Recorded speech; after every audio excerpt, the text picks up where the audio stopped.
Hello friends, मैं हूं सन्मय प्रकाश और आप देख रहे हैं यूट्यूब चैनल सरकारी जॉब न्यूज़। और तमाम स्टूडेंट शार्प लर्निंग ऐप पर भी ये वीडियो देख रहे हैं और ये वीडियो है यूपीएससी सीएसई 2025 प्रीलिम्स एग्जामिनेशंस का। नमस्कार प्यारे साथियों, मैं सत्येंद्र तोमर स्वागत करता हूं आपका शार्प लर्निंग एप्लीकेशन एंड सरकारी जॉब न्यूज़ यूट्यूब चैनल में। और आप लोगों को पता है कि 25 मई को यूपीएससी सीएसई 2025 जो एग्ज़ाम हुआ था, उस एग्ज़ाम का एक बेहतरीन एनालिसिस लेकर आए हैं हम लोग। और उस एनालिसिस के अंतर्गत सारे के सारे क्वेश्चंस को डिटेल जो है वो हम देखेंगे। एक एक प्रश्न को देखेंगे हम लोग, पूरा विस्तृत आंसर मिलेगा आपको, डिटेल में एनालिसिस है। और प्रीलिम्स का ये सॉल्व पेपर है। और जो देखिए, एक ही तरह के क्वेश्चन होते हैं, 4 पेपर बनता है, ठीक है, ABCD, मतलब प्रश्न आगे पीछे होते हैं।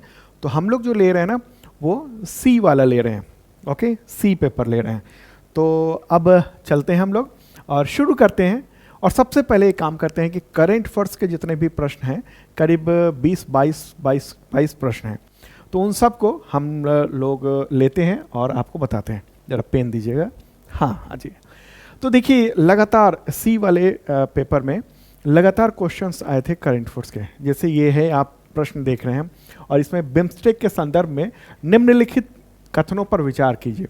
और ये क्या कहा गया है कि जनवरी 2025 तक 7 सदस्य देशों से मिलकर बना एक क्षेत्रीय संगठन है। बिल्कुल सही बात है, 7 सदस्य हैं। और इसके बारे में मैंने पूरा एक वीडियो भी बनाया हुआ है, जो डेली का करंट अफेयर्स होता है, उसमें एक एक चीज़ मैंने बताया था, मैप के जरिए बताया था। एक और बात है इसमें, ढाका घोषणा पत्र, दूसरा नंबर है। एक तो ये सही हो गया। दूसरा, ढाका घोषणा पत्र 1999 पर हस्ताक्षरित होने के बाद अस्तित्व में आया, ये गलत है, ओके। ये 1997 में आया था, बैंकॉक में इसकी स्थापना हुई थी। और शुरुआत में बांग्लादेश, भारत, श्रीलंका और थाईलैंड थे, और वो आर्थिक सहयोग के नाम से था। बाद में फिर म्यांमार शामिल हुआ और फिर बिम्स्टेक बना। फिर 2004 में नेपाल और भूटान जो है पूर्ण सदस्य बन गया था, ओके। अब ये तीसरा क्या कह रहा है, इसमें कह रहा है कि बांग्लादेश, भारत, श्रीलंका, थाईलैंड और नेपाल बिम्स्टेक के संस्थापक सदस्य हैं। नहीं, गलत बात है। नेपाल जो है वो नहीं है संस्थापक सदस्य। अगला है, बिम्स्टेक में पर्यटन उप क्षेत्र का नेतृत्व भारत कर रहा है। बिल्कुल कर रहा है, ये बिल्कुल सही बात है। और इसके बारे में मैंने पूरा डिटेल इस वीडियो में बताया हुआ है, ओके। तो ये इसका सही आंसर क्या होगा इनमें से? अब इसका सही आंसर होगा C, ABC, यानी 1 और 4 ये जो है ना वो सही है, ठीक है। इस तरीके से हम कहेंगे कि सही आंसर ये रहा। तो मैं तो यही कहूँगा कि जो क्वेश्चंस आए हैं ना, अब आगे बढ़ते हैं। क्वेश्चंस जो आए हैं वो ऐसा नहीं था कि आप एक दिन पढ़ लिया तो पूरा हो जाएगा। जिनने भी लगातार पढ़ा है उनका करंट अफेयर्स शानदार ढंग से तैयार हुआ है और वो करके आए हैं। चलिए अगला प्रश्न लेते हैं हम लोग। ये क्या है? गांधी शांति पुरस्कार से संबंधित है। प्राप्तकर्ता का चयन करने के लिए जूरी बनती है। तो जूरी में कौन कौन होते हैं? तो चयन समिति होती है। देखिए, मैं बता दूं आपको पहले ही कि इसमें भारत के प्रधानमंत्री, लोकसभा में नेता विपक्ष, भारत के मुख्य न्यायाधीश यानी CJI, लोकसभा के अध्यक्ष, और 3 वर्ष के लिए नियुक्त होते हैं उसके लिए। और तो वो उसकी जूरी होती है, ठीक है। और आखिरी बार ना ये जो अवार्ड है 2023 में दिया गया था गीता प्रेस को, वर्ष 2021 के लिए, ओके। तो इसका सही आंसर क्या होगा? जो मैंने आपको बताया उसमें आप समझ रहे होंगे कि इसका सही आंसर C है, ओके। यानी 2, 3 और 4। राष्ट्रपति इसमें नहीं होते हैं। राष्ट्रपति अवार्ड देते जरूर हैं लेकिन उसमें जूरी में नहीं है। ये सही है, ठीक है, ये सही है और ये वाला सही होगा। और इसके बारे में मैंने पूरा बताया था जब ये अवार्ड दिया गया था उस दौरान। आगे बढ़ते हैं और अगले प्रश्न को देखते हैं। और ये क्या है? GPS added geo augmented navigation, ये गगन, ठीक है, उसके बारे में है कि इसमें ये पूछा ये गया है कि कौन सा कथन गगन के बारे में सही है, क्या सही है। तो इसमें आप देखिए, एक क्या कह रहा है कि इसे अतिरिक्त सटीकता और विश्वसनीयता प्रदान करने के लिए अभिकल्पित किया गया है। बिल्कुल सही बात है, भारत ने बनाया है ये गगन को। और दूसरा क्या है जवाब या ऑप्शन क्या है? इसमें ये कहा गया कि इससे और अधिक एकरूप और उच्च गुणवत्ता वाला वायु यातायात प्रबंधन प्राप्त होगा। बिल्कुल ये होता है। ये जो एयर ट्रांसपोर्टेशन में, मतलब विमानों के लिए इस्तेमाल किया जाता है, भारत अपना गगन बनाया हुआ। और यहाँ तक कि मिसाइल जैसे ब्रह्मोस है, आकाश है, इन सब मिसाइल सिस्टम में यही गगन लगा हुआ है। ठीक है। तीसरा सवाल ये है कि इसके लाभ केवल विमानन में ही मिलेंगे किंतु परिवहन के अन्य प्रकार में नहीं मिलेंगे। अब इसको सही भी कह सकते हैं और नहीं भी कह सकते हैं। क्यों? क्योंकि मैं आपको बताऊं कि भारत राष्ट्रीय महासागर सूचना सेवा केंद्र जो है ना, INCOIS, तो उसने एयरपोर्ट अथॉरिटी ऑफ इंडिया के साथ मिलकर एक नया उपग्रह आधारित जेमिनी बनाया हुआ है और उसमें गगन को एनेबल्ड किया हुआ है। ठीक है। और वो जेमिनी जो है ना, वो मछुआरों के काम आता है। मछुआरों को एक डिवाइस दिया हुआ है कि वो गहरे समुद्र में जा रहे हैं, अचानक कुछ आपदा आ रही है तो वो नेविगेट करके कैसे पहुंच आए वापस, तो इसके लिए बनाया हुआ है। तो इसमें हम सही आंसर जो है ना, वो या तो हम डी को कहेंगे, ठीक है, या फिर ए को कहेंगे। अब इसमें यह है कि यूपीएससी इसमें से किसको सही मानता है, अब ये उस पर निर्भर करता है। लेकिन अगर हम देखेंगे कि केवल विमानन के लिए मिलेंगे, सिर्फ और गगन के लिए कहेंगे, तो हो सकता है कि 1 2 3 ये वाला जो है सही हो जाए। लेकिन अगर वो मान ले कि गगन जो है ना वो एक और सिस्टम जो मछुआरों के लिए किया हुआ है उसके लिए भी होगा जेमिनी, तो फिर वो डी जो है सही हो सकता है। मुझे लगता है कि ए को सही करना चाहिए और इसके बारे में मैंने ये जब नाविक वाला बताया था ना, उसी दौरान गगन के बारे में पूरा कुछ बताया था आपको। चलिए आगे बढ़ते हैं और अगला क्वेश्चन लेते हैं। नेक्स्ट क्वेश्चन देखिए, ये क्या है? एआई एक्शन समिट के बारे में ये सवाल पूछा गया है। पेरिस में जो हुआ था ना फरवरी में, अभी कुछ महीने पहले, उसके बारे में सवाल ये है कि भारत की सह अध्यक्षता में इस शिखर सम्मेलन में 2023 में संपन्न ब्लेचली पार्क शिखर सम्मेलन, ये कहाँ है? ये ब्रिटेन में, ओके। और 2024 में संपन्न सियोल शिखर सम्मेलन में की गई पहलों को आगे विकसित कर किया गया। बिल्कुल सही बात है, उसी का अगला ये चरण है, ओके। दूसरा क्या है? अन्य देशों के साथ यूएस और यूके यानी अमेरिका और ब्रिटेन ने भी समावेशी और सतत एआई विषयक घोषणा पत्र पर सिग्नेचर किए हैं। तो ये जो जवाब है ना, ये जो ऑप्शन है ये गलत है। एन वक्त पर अमेरिका और यूनाइटेड किंगडम ने मना कर दिया था। अमेरिका के वाइस प्रेसिडेंट भी वहाँ पहुँचे थे और मैंने ये इसके बारे में पूरा वीडियो भी बनाया था और आपको बताया था। वाइस प्रेसिडेंट पहुँचे थे और फिर यूएस और यूके ने मना कर दिया था। उन्होंने तो ये कहा दिया था कि यूएस के वाइस प्रेसिडेंट ने कि भाई अगर हम इसमें शामिल हो जाते हैं तो हमें एक लॉक मिल जाएगा, मतलब कि हम उस दायरे से आगे नहीं बढ़ सकते हैं, तो उसमें दिक्कत है। और यूके ने भी कुछ ऐसा ही कहा था। ये बात हो गई। अब इसका आंसर क्या होगा? इसका आंसर होगा केवल एक, यानी केवल एक कौन सा है? ए वाला जो है ना, वो ये सही आंसर होगा और पूरा कुछ डिटेल मैंने इस वीडियो में बताया हुआ है आपको। अब आगे बढ़ते हैं और ये कुछ अंतर्राष्ट्रीय वर्ष से रिलेटेड प्रश्न है। तो अंतर्राष्ट्रीय महिला कृषक वर्ष 2026, तो बिल्कुल ये है। अंतर्राष्ट्रीय सतत समतुल्य समता, इसको रेजिलिएंट कहिए, पर्यटन वर्ष 2027 को घोषित किया जा चुका है। अंतर्राष्ट्रीय शांति और विश्वास का वर्ष 2025 है, जो आपने देखा भी इस वीडियो में। अंतर्राष्ट्रीय क्षुद्र ग्रह जागरूकता और प्लानिटरी डिफेंस वर्ष, ये 2029 को किया गया। तो इसमें क्या हो, इसमें जो ना वो सभी सही है आंसर, तो इसका मतलब होगा कि डी ये सही आंसर ये यहाँ पर होगा, ओके। अब आगे बढ़ते हैं करंट अफेयर्स से रिलेटेड। देखिए सीरीज में क्वेश्चंस आए हैं। अब ब्रिक्स के संबंध में निम्नलिखित कथनों पर विचार कीजिए। क्या कहा गया है? कहा गया कि 16वां ब्रिक्स शिखर सम्मेलन रूस की अध्यक्षता में कजान में संपन्न हुआ था। तो बिल्कुल सही बात है, पिछले साल की बात है। इंडोनेशिया जो है ब्रिक्स का पूर्ण सदस्य बन गया, बिल्कुल बन गया। आप ये वीडियो भी देख रहे हैं, जनवरी में ही, जनवरी 2025 में, मतलब इस समिट के बाद ये बन गया और ये तमाम 10 सदस्य देश अब हो गए हैं।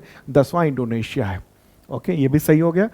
अगला है 16वां ब्रिक्स शिखर सम्मेलन का मुख्य विषय न्यायपूर्ण वैश्विक विकास और सुरक्षा के लिए बहुसंस्कृतिवाद को सशक्त करना था। अब यहाँ पर जो है ट्विस्ट कर दिया है यूपीएससी ने, खेल कर गया। क्या है? बहुसंस्कृतिवाद नहीं है, बल्कि वहां पर क्या है?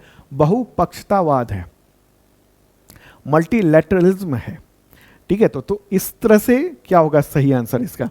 इसका सही आंसर अब ए होगा, यानी 1 और 2 ये वाला, ये दोनों जो है वो सही है। तीसरा से ए होगा सही आंसर। और आप ये पीछे मेरे वीडियो भी देख रहे हैं, ओके। मतलब ज़बरदस्त ढंग से क्वेश्चंस टकराए हैं करंट अफेयर्स के।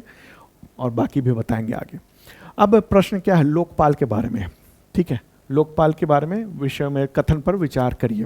क्या क्या कथन है, विचार करना क्या है। लोकपाल की शक्ति भारत के लोक सेवकों पर प्रयुक्त होती है, किंतु भारत के बाहर पदस्थापित भारतीय लोक सेवकों पर प्रयुक्त नहीं होती है। तो ये ऐसा नहीं है। ठीक है, संसद का कोई सदस्य या किसी राज्य अथवा संघ राज्य के विधान मंडल का कोई सदस्य इसका अध्यक्ष या सदस्य नहीं होगा। केवल भारत का मुख्य न्यायाधीश, चाहे वो पदाधिकारी हो, सेवानिवृत्त हो, इसका अध्यक्ष होगा। तो ये भी नहीं होगा। इस अब तीसरा है, इसका अध्यक्ष या सदस्य के रूप में पद धारण करने की तारीख को 45 वर्ष से कम वय का व्यक्ति नहीं होगा। तो ये जो है ना, सॉरी, ये सही होगा बिल्कुल। ठीक है, ये सही आंसर है। और इस लोकपाल के बारे में जब जस्टिस एम खानविलकर जब बने थे ना, उसी दौरान मैंने इसके बारे में पूरा डिटेल में वीडियो बनाया था और ये बताया था। ठीक है, तो ये 3 है। चौथा ये एक और ऑप्शन है इसमें, लोकपाल भारत के पदासीन प्रधानमंत्री के विरुद्ध भ्रष्टाचार के अभिकथनों की जांच नहीं कर सकता है। ये गलत है, प्रधानमंत्री की भी जांच कर सकते हैं।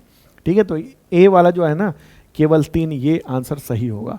और इसकी मैं पूरी चीज़ें हमने बताई थी कि न्यायिक सदस्य कौन होते हैं, गैर न्यायिक सदस्य कौन होते हैं, कैसे अपॉइंटमेंट होता है, कौन कौन कमेटी होती है, ये सब कुछ मैंने इसमें बताया हुआ है।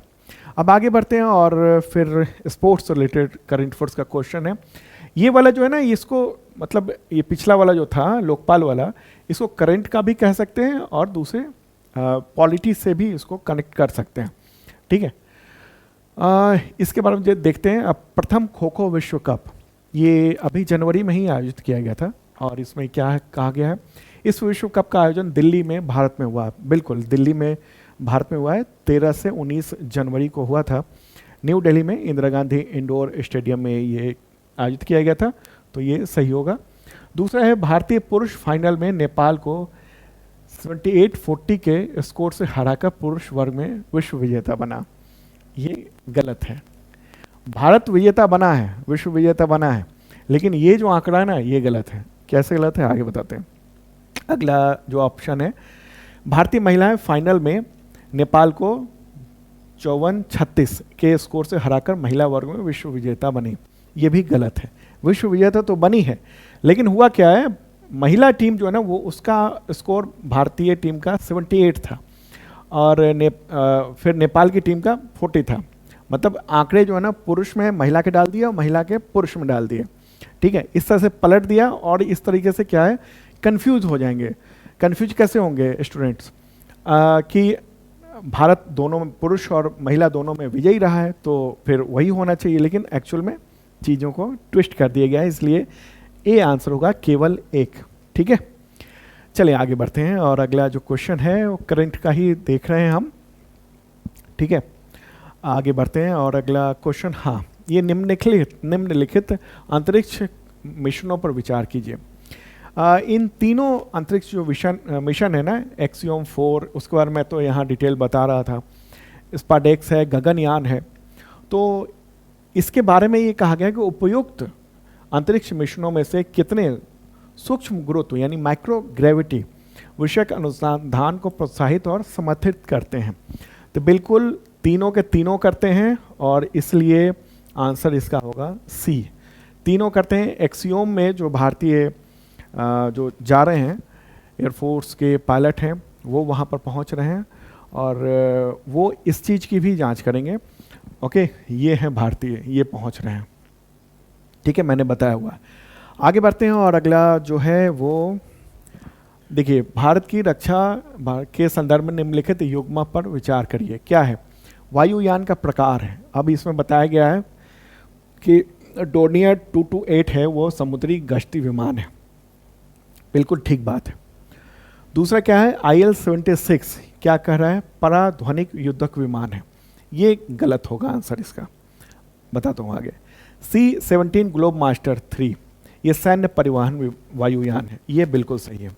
देखिए, IL-76 जो है ना, वो भी सैन्य परिवहन विमान है और इन सब के बारे में मैंने वीडियो में बताया हुआ है आपको।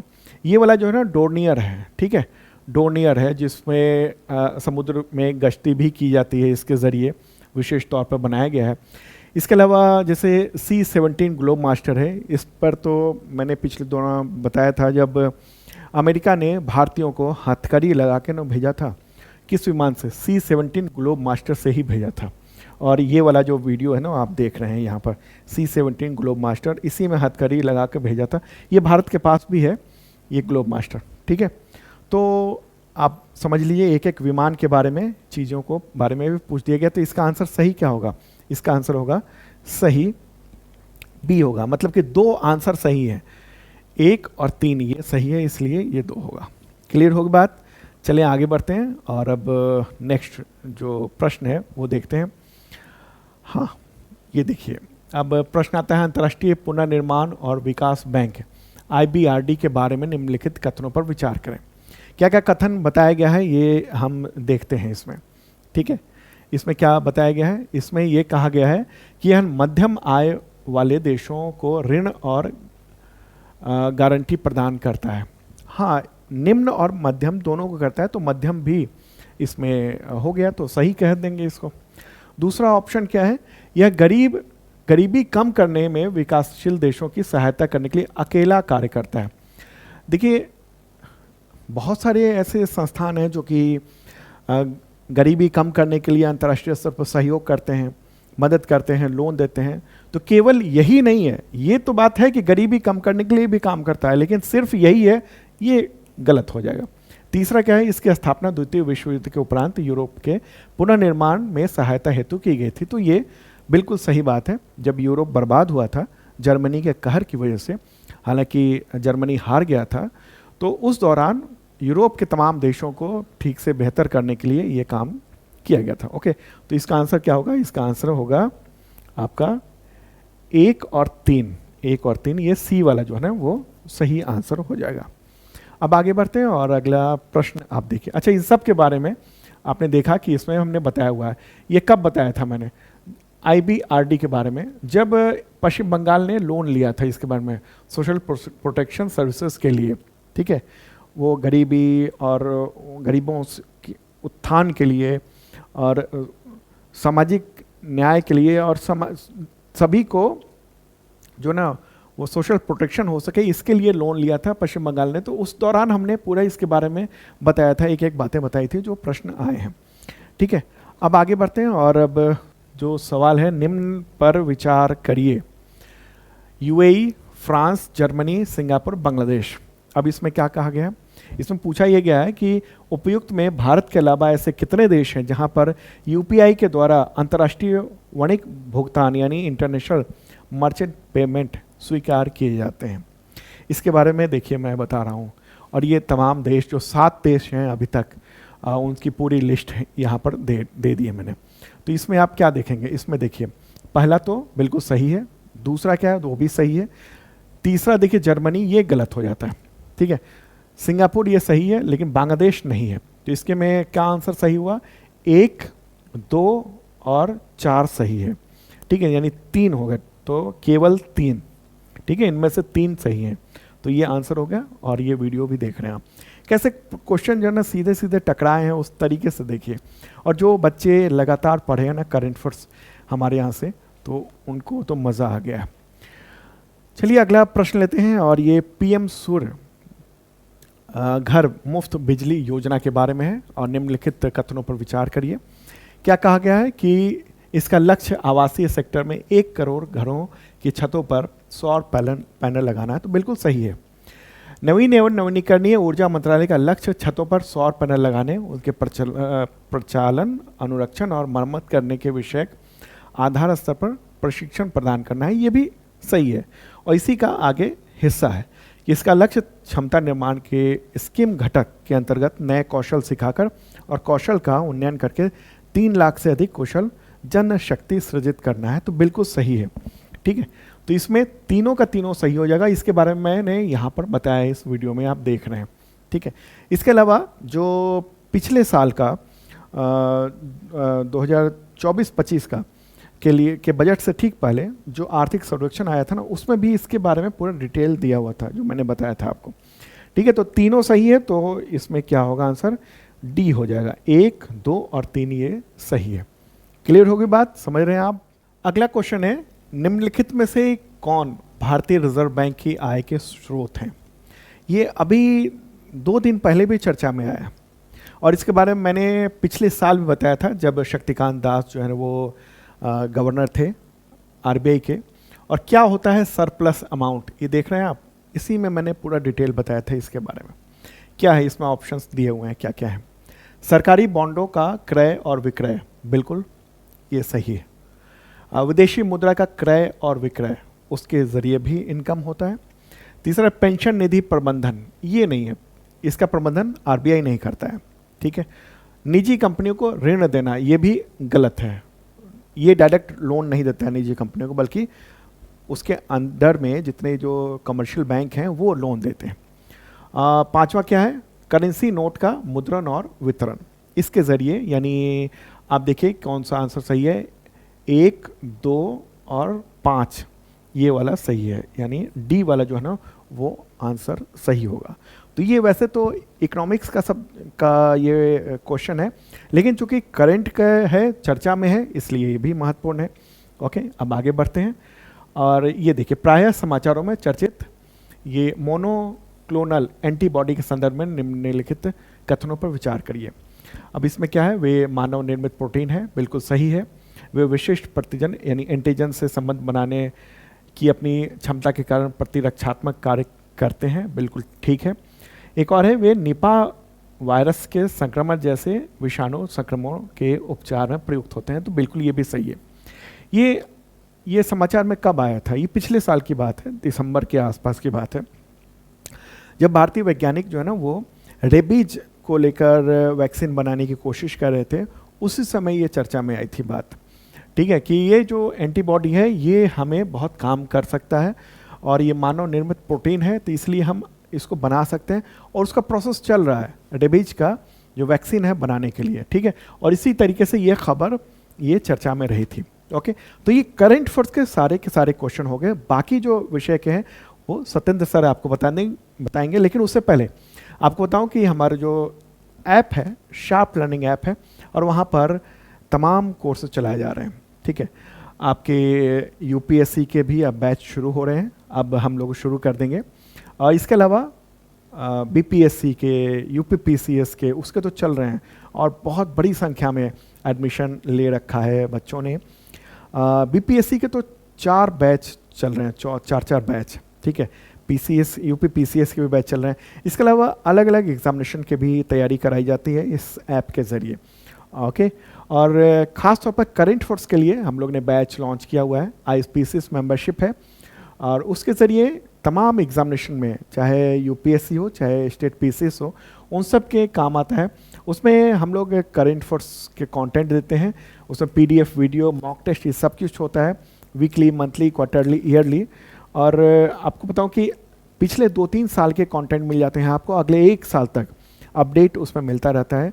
और पीडीएफ भी कई तरीके के होते हैं, 1 लाइनर, एमसीक्यू नोट्स होता है, और वीडियो का लिंक भी होता है, ठीक है। तो शानदार तैयारी हो जाती है। एक बेसिक मेंबरशिप भी है जो कि एसएससी, टीचर, रेलवे, पुलिस, इन सब के लेवल का है, ठीक है। तो शार्प लर्निंग ऐप जरूर डाउनलोड कीजिएगा। और अब मैं सत्येंद्र सर को कहूँगा कि वो आएँ और वो आपको बताएंगे, है ना सर? नमस्कार प्यारे साथियों, आप लोगों ने देखा ही कि करंट अफेयर्स के जो क्वेश्चन हैं वो सीधे सीधे एग्ज़ाम में टकराए हैं। सर ने जो पढ़ाया है वो सारी चीज़ें जो हैं वो आपको देखने को मिली हैं, है ना। तो उन्हीं चीज़ों को जो है हम आगे बढ़ा रहे हैं, और अब हम चलते हैं एक एक करके सारे के सारे क्वेश्चंस को देखेंगे भाई, कि कितने क्वेश्चंस जो हैं वो आपके आए एग्ज़ाम में। तो उन सारे के सारे क्वेश्चंस का जो है वो सॉल्यूशन हम देखेंगे। चलिए, तो सबसे पहला प्रश्न आपके सामने स्क्रीन पर मौजूद है। निम्नलिखित कथनों पर विचार कीजिए। मध्यवर्ती स्तर पर पंचायती सभी राज्यों में विद्यमान है। तो मैं आपको बता दूं कि ये वाला स्टेटमेंट जो है वो गलत है, पहला वाला स्टेटमेंट। क्यों? क्योंकि मध्यवर्ती स्तर पर हमारे यहाँ पर 3 स्तर पे पंचायती राज व्यवस्था है। कितने स्तर पे? 3 लेवल पे। लेकिन ये प्रश्न क्या कह रहा है? सभी राज्यों में। तो सभी राज्यों में मध्यवर्ती स्तर पे नहीं है। जिन राज्यों की जनसंख्या जो है 20 लाख से कम की है, वहाँ पर मध्यवर्ती स्तर जो है वो नहीं बनाया गया है ना। गांव का स्तर, ब्लॉक का स्तर और आपका जिला का स्तर, 3 स्तर होते हैं। तो इसका मतलब पहला वाला स्टेटमेंट क्या हो जाएगा? गलत। मध्यवर्ती स्तर पर किसी पंचायत में सदस्य होने हेतु पात्र होने के लिए किसी व्यक्ति को 30 वर्ष की आयु प्राप्त होनी चाहिए, ये बात एकदम ठीक है। किसी राज्य का मुख्यमंत्री मध्यवर्ती स्तरों पर पंचायतों की वित्तीय दशा के पुनरीक्षण के लिए और राज्य द्वारा उद्ग्रहित करों और शुल्कों के निवल आगम को मध्यवर्ती स्तर पर राज्य और पंचायतों के बीच वितरित करने हेतु सिफारिशें करने के लिए एक आयोग का गठन करता है, तो ये बात ठीक है। तो इसका मतलब यहाँ पर अगर आप देखें तो आपका जो स्टेटमेंट बनेगा वो कौन सा बन जाएगा, तो यहाँ पर 2 और 3 बन जाएगा। कौन सा? 2 और 3, यानी बी वाला जो ऑप्शन होगा वो आपका राइट ऑप्शन होगा, है ना। चलिए नेक्स्ट क्वेश्चन पे चलते हैं।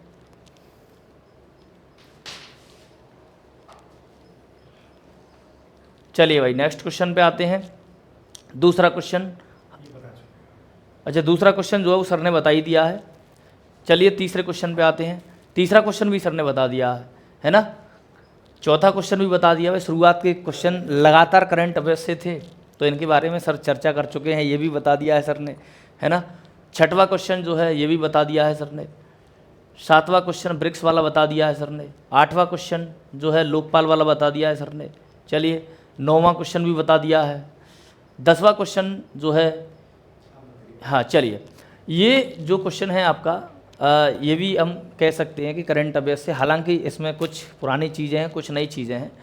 तो इसका पहला स्टेटमेंट है 2024 में आयोजित 45वें चेस ओलंपियाड के फाइनल में गुकेश दोम्माराजू रूस के इयान नेपोमनियाची को हराकर विश्व के सबसे कम आयु के विजेता बने थे। देखो पहला स्टेटमेंट सही हो जाता अगर यहाँ रूस की जगह चीन होता, है ना। तो जिसकी वजह से ये वाला स्टेटमेंट क्या है, गलत है। अमेरिकी शतरंज खिलाड़ी अभिमन्यु मिश्रा के पास विश्व का अभी तक का सबसे कम आयु का ग्रैंड मास्टर बनने का रिकॉर्ड है, ये बात एकदम सही है। इसका मतलब यहाँ पर आपका ऑप्शन नंबर 2 जो है वो राइट है, यानी केवल 2, ठीक है ना। चलिए नेक्स्ट क्वेश्चन पे चलते हैं। 11वां क्वेश्चन। 11वां क्वेश्चन जो है ज्योग्राफी का बहुत शानदार क्वेश्चन है, मैंने पढ़ाया भी है, बहुत अच्छा क्वेश्चन है ये। और कथन 1 क्या कहता है, कुछ दुर्लभ मृदा तत्व, यानी मिट्टी, दुर्लभ मृदा तत्व का मतलब यानी जो मिट्टी में बहुत रेयरली पाए जाते हैं, है ना, उनकी बात हो रही है, सपाट टेलीविजन स्क्रीन और कंप्यूटर मॉनिटर के निर्माण में प्रयुक्त होते हैं। ये बात सही है एकदम, इसमें कोई दिक्कत नहीं है। फिर जो है आपका कथन सेकंड क्या कह रहा है, कुछ दुर्लभ मृदा तत्वों में स्फुरदीप्त गुणधर्म होते हैं। उपयुक्त कथनों के संदर्भ में निम्नलिखित में से कौन सा एक सही है। तो यहाँ पर अगर आप देखें तो ये वाला स्टेटमेंट जो है ये भी सही है। अब यहाँ ऑप्शन क्या बन रहा है भाई, कथन 1 और कथन 2 दोनों सही हैं तथा कथन 2 कथन 1 की सही व्याख्या करता है। दूसरा स्टेटमेंट है आपका कथन 1 और कथन 2 दोनों सही हैं किंतु कथन 2 कथन 1 की व्याख्या नहीं करता है। कथन 1 सही है किंतु कथन 2 सही नहीं है। कथन 1 सही नहीं है किंतु कथन 2 सही नहीं है ना। तो इसमें जो है आपके दोनों जो स्टेटमेंट हैं वो दोनों स्टेटमेंट एकदम सही हैं, यानी आपका ऑप्शन नंबर ए बन जाएगा इसमें। चलिए नेक्स्ट क्वेश्चन पे चलते हैं। 12वां प्रश्न।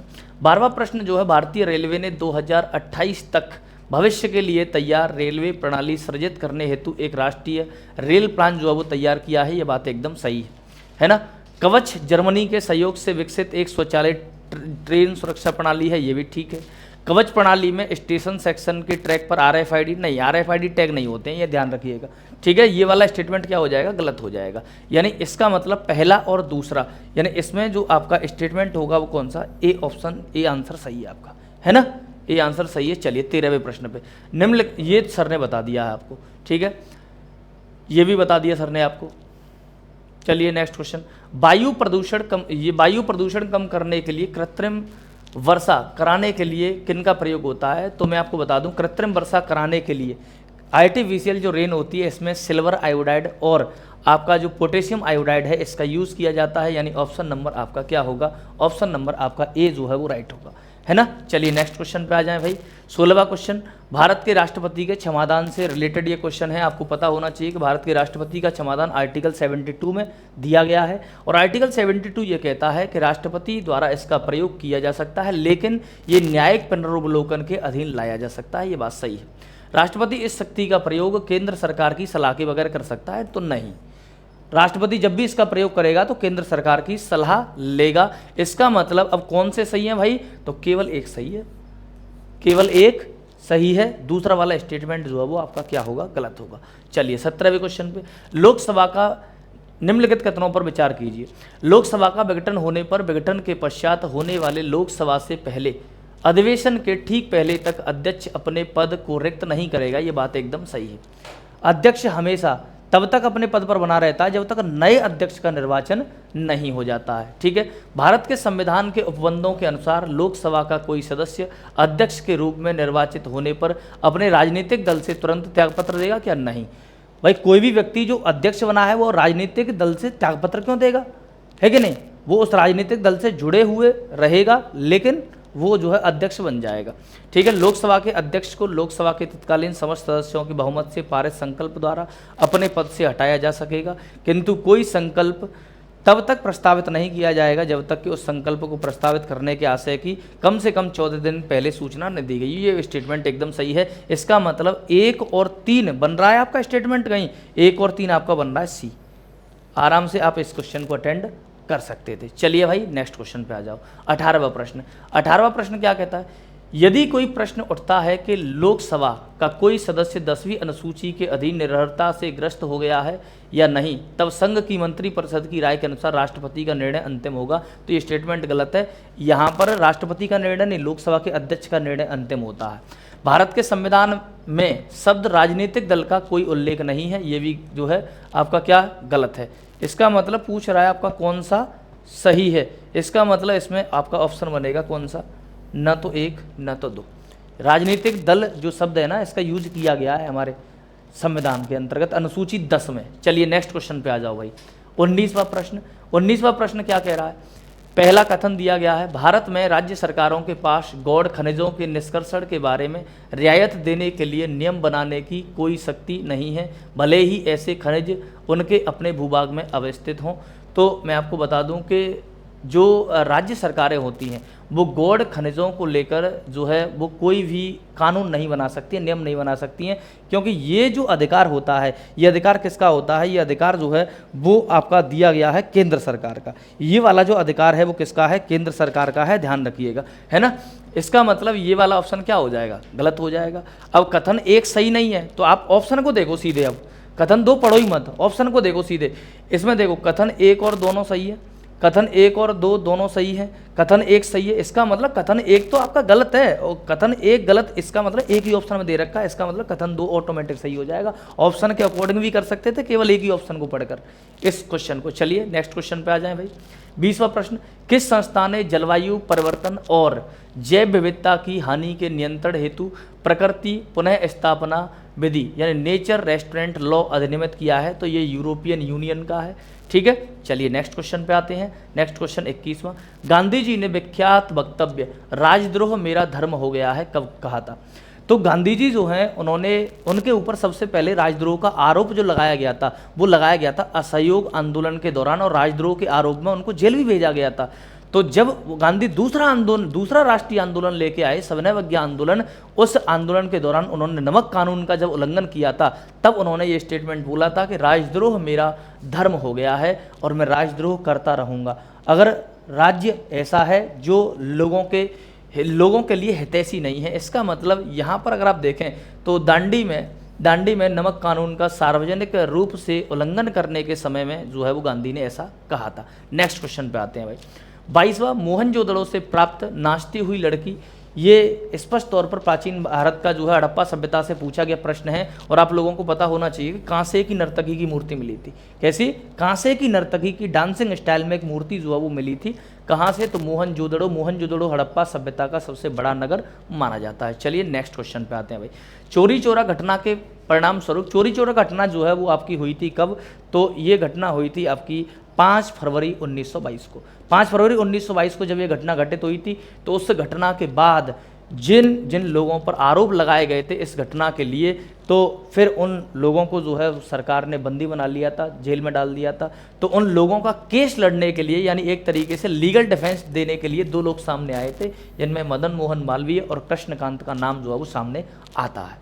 चलिए नेक्स्ट क्वेश्चन पे आते हैं। 24वां प्रश्न, निम्नलिखित में से किस एक घटना के उपरांत गांधी जी ने जो अस्पृश्यता का सतत विरोध करते रहे और सभी क्षेत्रों में से उनके उन्मूलन के लिए अपील करते रहे, अपने राजनीतिक और सामाजिक कार्यक्रम में हरिजनों के उत्थान को शामिल करने का निश्चय किया था। देखो मैं आपको बता दूं कि हरिजन उत्थान के लिए गांधी जी बहुत पहले से ही काम कर रहे थे, लेकिन एक्टिव रूप से, अगर हम ये कहें सक्रिय रूप से, उन्होंने जो है वो हरिजनों के लिए काम करना कब स्टार्ट किया था? जब गांधी और अंबेडकर के बीच में 1932 में एक समझौता हुआ था, जिसे हम पूना पैक्ट या गांधी अंबेडकर समझौता के नाम से जानते हैं। ध्यान रखिएगा, ये जो समझौता है ये तब हुआ था जब यानी जो सांप्रदायिक पंचायत या कम्युनल अवार्ड जब आया था दलित वर्ग के लिए, तब ऐसी स्थिति में अंबेडकर जी ने जो है उसको एक्सेप्ट कर लिया था। गांधी इसके खिलाफ थे। गांधी जो है वो जेल में ही भूख हड़ताल पे बैठ गए थे कि मैं दलितों को पृथक निर्वाचन नहीं मिलने दूंगा, क्योंकि अगर दलितों को पृथक निर्वाचन मिला तो ऐसी स्थिति में देश के कई टुकड़े होंगे। याद हो अगर आपको, तो जब मुस्लिमों को 1909 में जो है पृथक निर्वाचन दिया गया था तो देश के 3 टुकड़े हुए थे। आपका पाकिस्तान अलग बना, बांग्लादेश अलग बना। अगर दलितों को और पृथक निर्वाचन मिल जाता तो ऐसी स्थिति में देश के बहुत सारे टुकड़े हो सकते थे। तो आपका जो पूना पैक्ट है 1932, वहीं से प्रश्न जो है वो आपका पूछा गया है। नेक्स्ट क्वेश्चन पे आते हैं। 25वां प्रश्न, निम्नलिखित फलों पर विचार करें, पपीता, अनानास और अमरूद उपयुक्त में से कितने 16वीं और 17वीं शताब्दियों में पुर्तगालियों द्वारा लाए गए? तो पुर्तगाली इन सभी को लेकर आए हैं, ध्यान रखिएगा, ये सारे के सारे। इसके अलावा मैं आपको बता दूं, तंबाकू भी पुर्तगाली लेके आए थे। आलू कौन लेके आया था? पुर्तगाली लेके आए थे। तंबाकू, आलू, पपीता, अनानास, अमरूद, ये सारे पुर्तगाली लेकर आए हैं। चलिए आगे बढ़ते हैं। 26वां प्रश्न, निम्नलिखित देशों पर विचार कीजिए, United kingdom, Denmark, New Zealand, Australia और ब्राजील उपयुक्त में से कितने देशों में 4 से अधिक जो है वो टाइम जोन है? तो मैं आपको बता दूं, यूके में 4 से अधिक टाइम जोन है, डेनमार्क में भी 4 से अधिक टाइम जोन है, बाद बाकी कोई भी देश ऐसा नहीं है जिसमें 4 से अधिक टाइम जोन है। इसका मतलब आपका ऑप्शन नंबर जो है क्या बनेगा? पहला और दूसरा, यानी 2 ऑप्शन सही है। और 2 ऑप्शन कहाँ दिख रहा है? केवल 2, केवल 2 आपका आंसर सही है। चलिए नेक्स्ट क्वेश्चन 27वां प्रश्न, निम्नलिखित कथनों पर विचार करें। बहुत अच्छा प्रश्न है ये, पृथ्वी के घूर्णन से रिलेटेड एक क्वेश्चन आया है जिस क्लाइमेटोलॉजी में मैंने आपको पढ़ाया था। एक दिया गया साइबेरिया और दूसरा दिया गया अलास्का। अलास्का जैसे ऐसे मान लो ये साइबेरिया है और ये अलास्का है, तो यहाँ से बीच में इसको बांटा गया है, यहाँ से पश्चिम स्टार्ट होता है और ये पूर्व का जो है सबसे आखिरी बिंदु है। और पृथ्वी जो है वो कैसे घूमती है? पश्चिम से पूर्व। पश्चिम से पूर्व जब घूमेगी तो ऐसी स्थिति में सूर्योदय सबसे पहले कहाँ होगा? यहाँ। घूमते घूमते सबसे लास्ट में कहाँ पहुँचेगा? यहाँ। यानी यहाँ आज का दिन जो है वो शनिवार है मान लो, तो यहाँ पर तो अभी पुराना वाला दिन चल रहा है ना, फ्राइडे, उसकी वजह से अब यहाँ पर साइबेरिया के एक जगह का नाम दे दिया अनादिर, और अलास्का की जगह का नाम दे दिया है जिसका नाम है नोम। तो यहाँ इन दोनों में कुछ ही किलोमीटर का अंतर है, लेकिन यहाँ अलग अलग दिन होते हैं, ये बात सही है। जब अनादिर में सोमवार होता है तब नोम में मंगलवार नहीं, जब अनादिर में सोमवार होगा तो नोम में क्या होगा? जो है वो आपका जो है संडे होगा, यानी एक दिन पहले आएंगे आप। इसका मतलब दूसरा वाला ऑप्शन जो है क्या हो जाएगा? गलत, यानी केवल ए सही होगा आपका। चलिए नेक्स्ट क्वेश्चन पे आते हैं। 28वां, इनमें से कौन आत्मसम्मान आंदोलन? ये दक्षिण भारत का आंदोलन था और मुख्य रूप से अगर आप देखें तो जाति व्यवस्था से जुड़ा हुआ आंदोलन है। इसके अंतर्गत अगर आप देखें तो आपका पेरियार ईवी रामास्वामी नायंगर का नाम जो है वो सामने आता है इसमें। और आत्मसम्मान आंदोलन, मंदिर प्रवेश आंदोलन जो है वो इस दक्षिण भारत के कुछ इस टाइप के आंदोलन थे जो जाति व्यवस्था से जुड़े हुए आंदोलन थे, जिसका उद्देश्य था जाति व्यवस्था को जो है वो पूरी तरीके से खत्म करना, है ना। चलिए नेक्स्ट क्वेश्चन पे आते हैं भाई। नेक्स्ट क्वेश्चन 29वां, निम्नलिखित युग्मों पर विचार कीजिए। एक देश दिया गया है इधर और किस संसाधन में वो समृद्ध है? तो बोत्सवाना अफ्रीका का देश है, हीरा के लिए फेमस है। चिली साउथ अमेरिका का देश है, लिथियम के लिए फेमस है। इंडोनेशिया एशिया का देश है, निकल के लिए फेमस है। तीनों जो है यानी सभी 3 जो है वो इसके आंसर हो जाएंगे। चलिए नेक्स्ट क्वेश्चन पे आते हैं।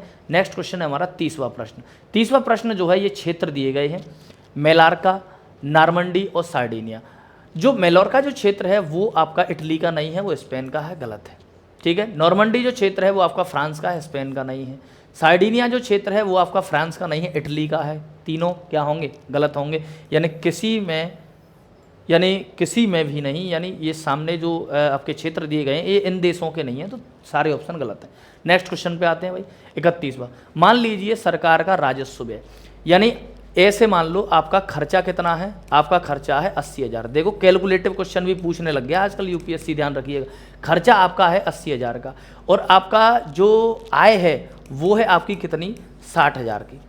तो ऐसी स्थिति में आपसे पूछा जाए सामान्य सा प्रश्न कि आपका घाटा कितना होगा, तो आप क्या कहोगे, 80,000 में से आप 60 जो है आपका 80,000 करोड़ रुपए खर्चा है, 60,000 करोड़ रुपए क्या है, आय। तो इसका मतलब आप जो है खर्चा ज़्यादा कर रहे हो, कम रहे हो, तो घाटे में तो क्या होगा, राजस्व घाटा 20,000 करोड़ होगा कि नहीं होगा, होगा बिल्कुल।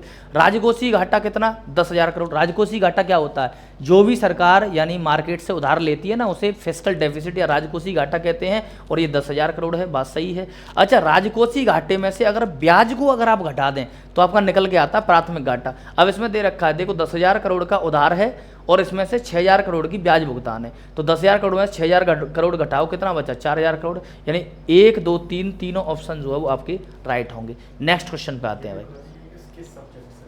हाँ, और मैं आपको बता दूं ये प्रश्न जो है वो आपका इकोनॉमी का प्रश्न है, और दूसरी चीज इकोनॉमी में भी कौन से टॉपिक से, तो ये प्रश्न जो है वो बजट का प्रश्न है, ध्यान रखिएगा। बजट की बेसिक चीजें पूछी गई। यूपीएससी बड़ा चालाक है, यूपीएससी समझ गया है कि बच्चा रट के आ जाता है आंकड़े, कितने करोड़ का बजट, इस योजना पे इतना खर्चा। उसने कहा कि मैं पूछूंगा नहीं, अब मैं बजट बनवाऊंगा तुमसे, है ना। तो उसने कहा कि ये हम दे रहे हैं आंकड़े, इन आंकड़ों को देखते हुए राजस्व घाटा बताओ, राजकोषीय घाटा बताओ, प्राथमिक घाटा। तो इसका मतलब आपका कॉन्सेप्ट एकदम क्लियर होना चाहिए, तब इस प्रकार के प्रश्नों को आप अटेंड कर सकते हैं। चलिए आगे बढ़ते हैं। भारत अंतर्राष्ट्रीय उत्तर दक्षिण परिवहन कॉरिडोर INSTC जो एक बहु मॉडल परिवहन कॉरिडोर है के संस्थापक सदस्यों में से एक है। यह कॉरिडोर किन्हें जोड़ेगा, तो ये कॉरिडोर जो है वो भारत से मध्य एशिया से यूरोप को ईरान होते हुए जोड़ेगा, है ना। चलिए नेक्स्ट क्वेश्चन पे आते हैं। 33वां प्रश्न।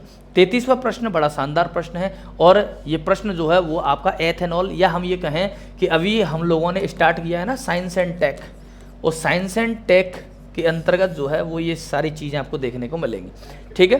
ऐप के माध्यम से आप जो है वो साइंस एंड टेक का बैच परचेस कर सकते हैं। बिल्कुल साइंस एंड टेक का बैच जो है वो बहुत शानदार जो है चल रहा है। और दूसरी चीज़ जिसमें हम काफ़ी स्लो और बहुत बेहतर चीज़ों को पढ़ रहे हैं, एथेनॉल से पूछा गया। अच्छा, एथेनॉल का मतलब क्या होता है, पहले तो यही जानना जरूरी है।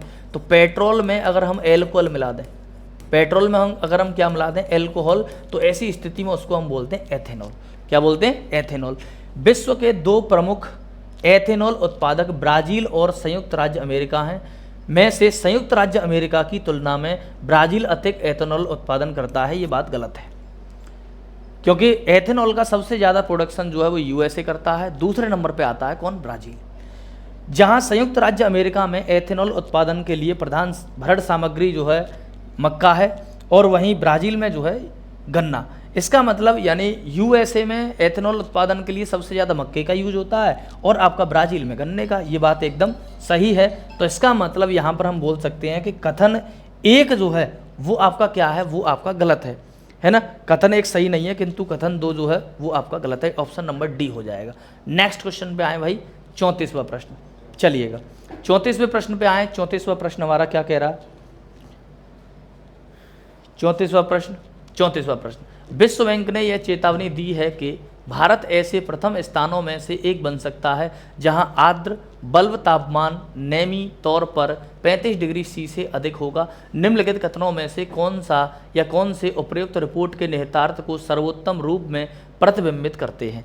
देखो, अभी जैसे वर्ल्ड बैंक अगर चेतावनी भी नहीं दे तो इसका मतलब ये है कि मान लो अगर भारत का तापमान 35 डिग्री से ऊपर जा रहा है, इसका मतलब ये बात हो रही है ग्लोबल वार्मिंग की।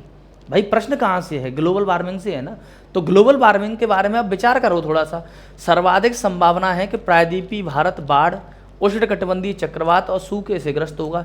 इसमें कोई दिक्कत है? मान लो ये विश्व बैंक की रिपोर्ट भी नहीं होती तब भी हम यही ऑप्शन टिक करते, पहला सही बताते। क्यों? क्योंकि अगर ग्लोबल वार्मिंग ज़्यादा होगी तो टेम्परेचर ज़्यादा, टेम्परेचर अगर ज़्यादा होगा तो टेम्परेचर ज़्यादा होने के कारण जल्दी जल्दी बाष्पीकरण होगा, जल्दी जल्दी बाष्पीकरण होगा, उधर समुद्री सतह का तापमान बढ़ेगा तो चक्रवात ज़्यादा आएंगे। अच्छा, अगर मान लो बाष्पीकरण ज़्यादा हो रहा है, ज़मीन से पानी जो है वो बाष्प में चेंज हो रहा है, तो इसका मतलब सूखा पड़ सकता है। ठीक है, बारिश में अनियमितता आएगी, तो पहला ऑप्शन तो सही होगा। अच्छा, मानव समेत सभी प्राणियों की उत्तरजीविता प्रभावित होगी, बिल्कुल बात सही है भाई। केवल मानव ही तो नहीं प्रभावित हो रहा है इससे, जितने भी जीव जंतु हैं, पशु पक्षी हैं, पेड़ पौधे हैं, सब इससे प्रभावित होंगे टेम्परेचर के बढ़ने से। इसका मतलब ये वाला ऑप्शन भी क्या होगा, सही। इसका मतलब आपका ऑप्शन जो है वो सी सही हो जाएगा, फर्स्ट और सेकंड। नेक्स्ट क्वेश्चन पे आते हैं।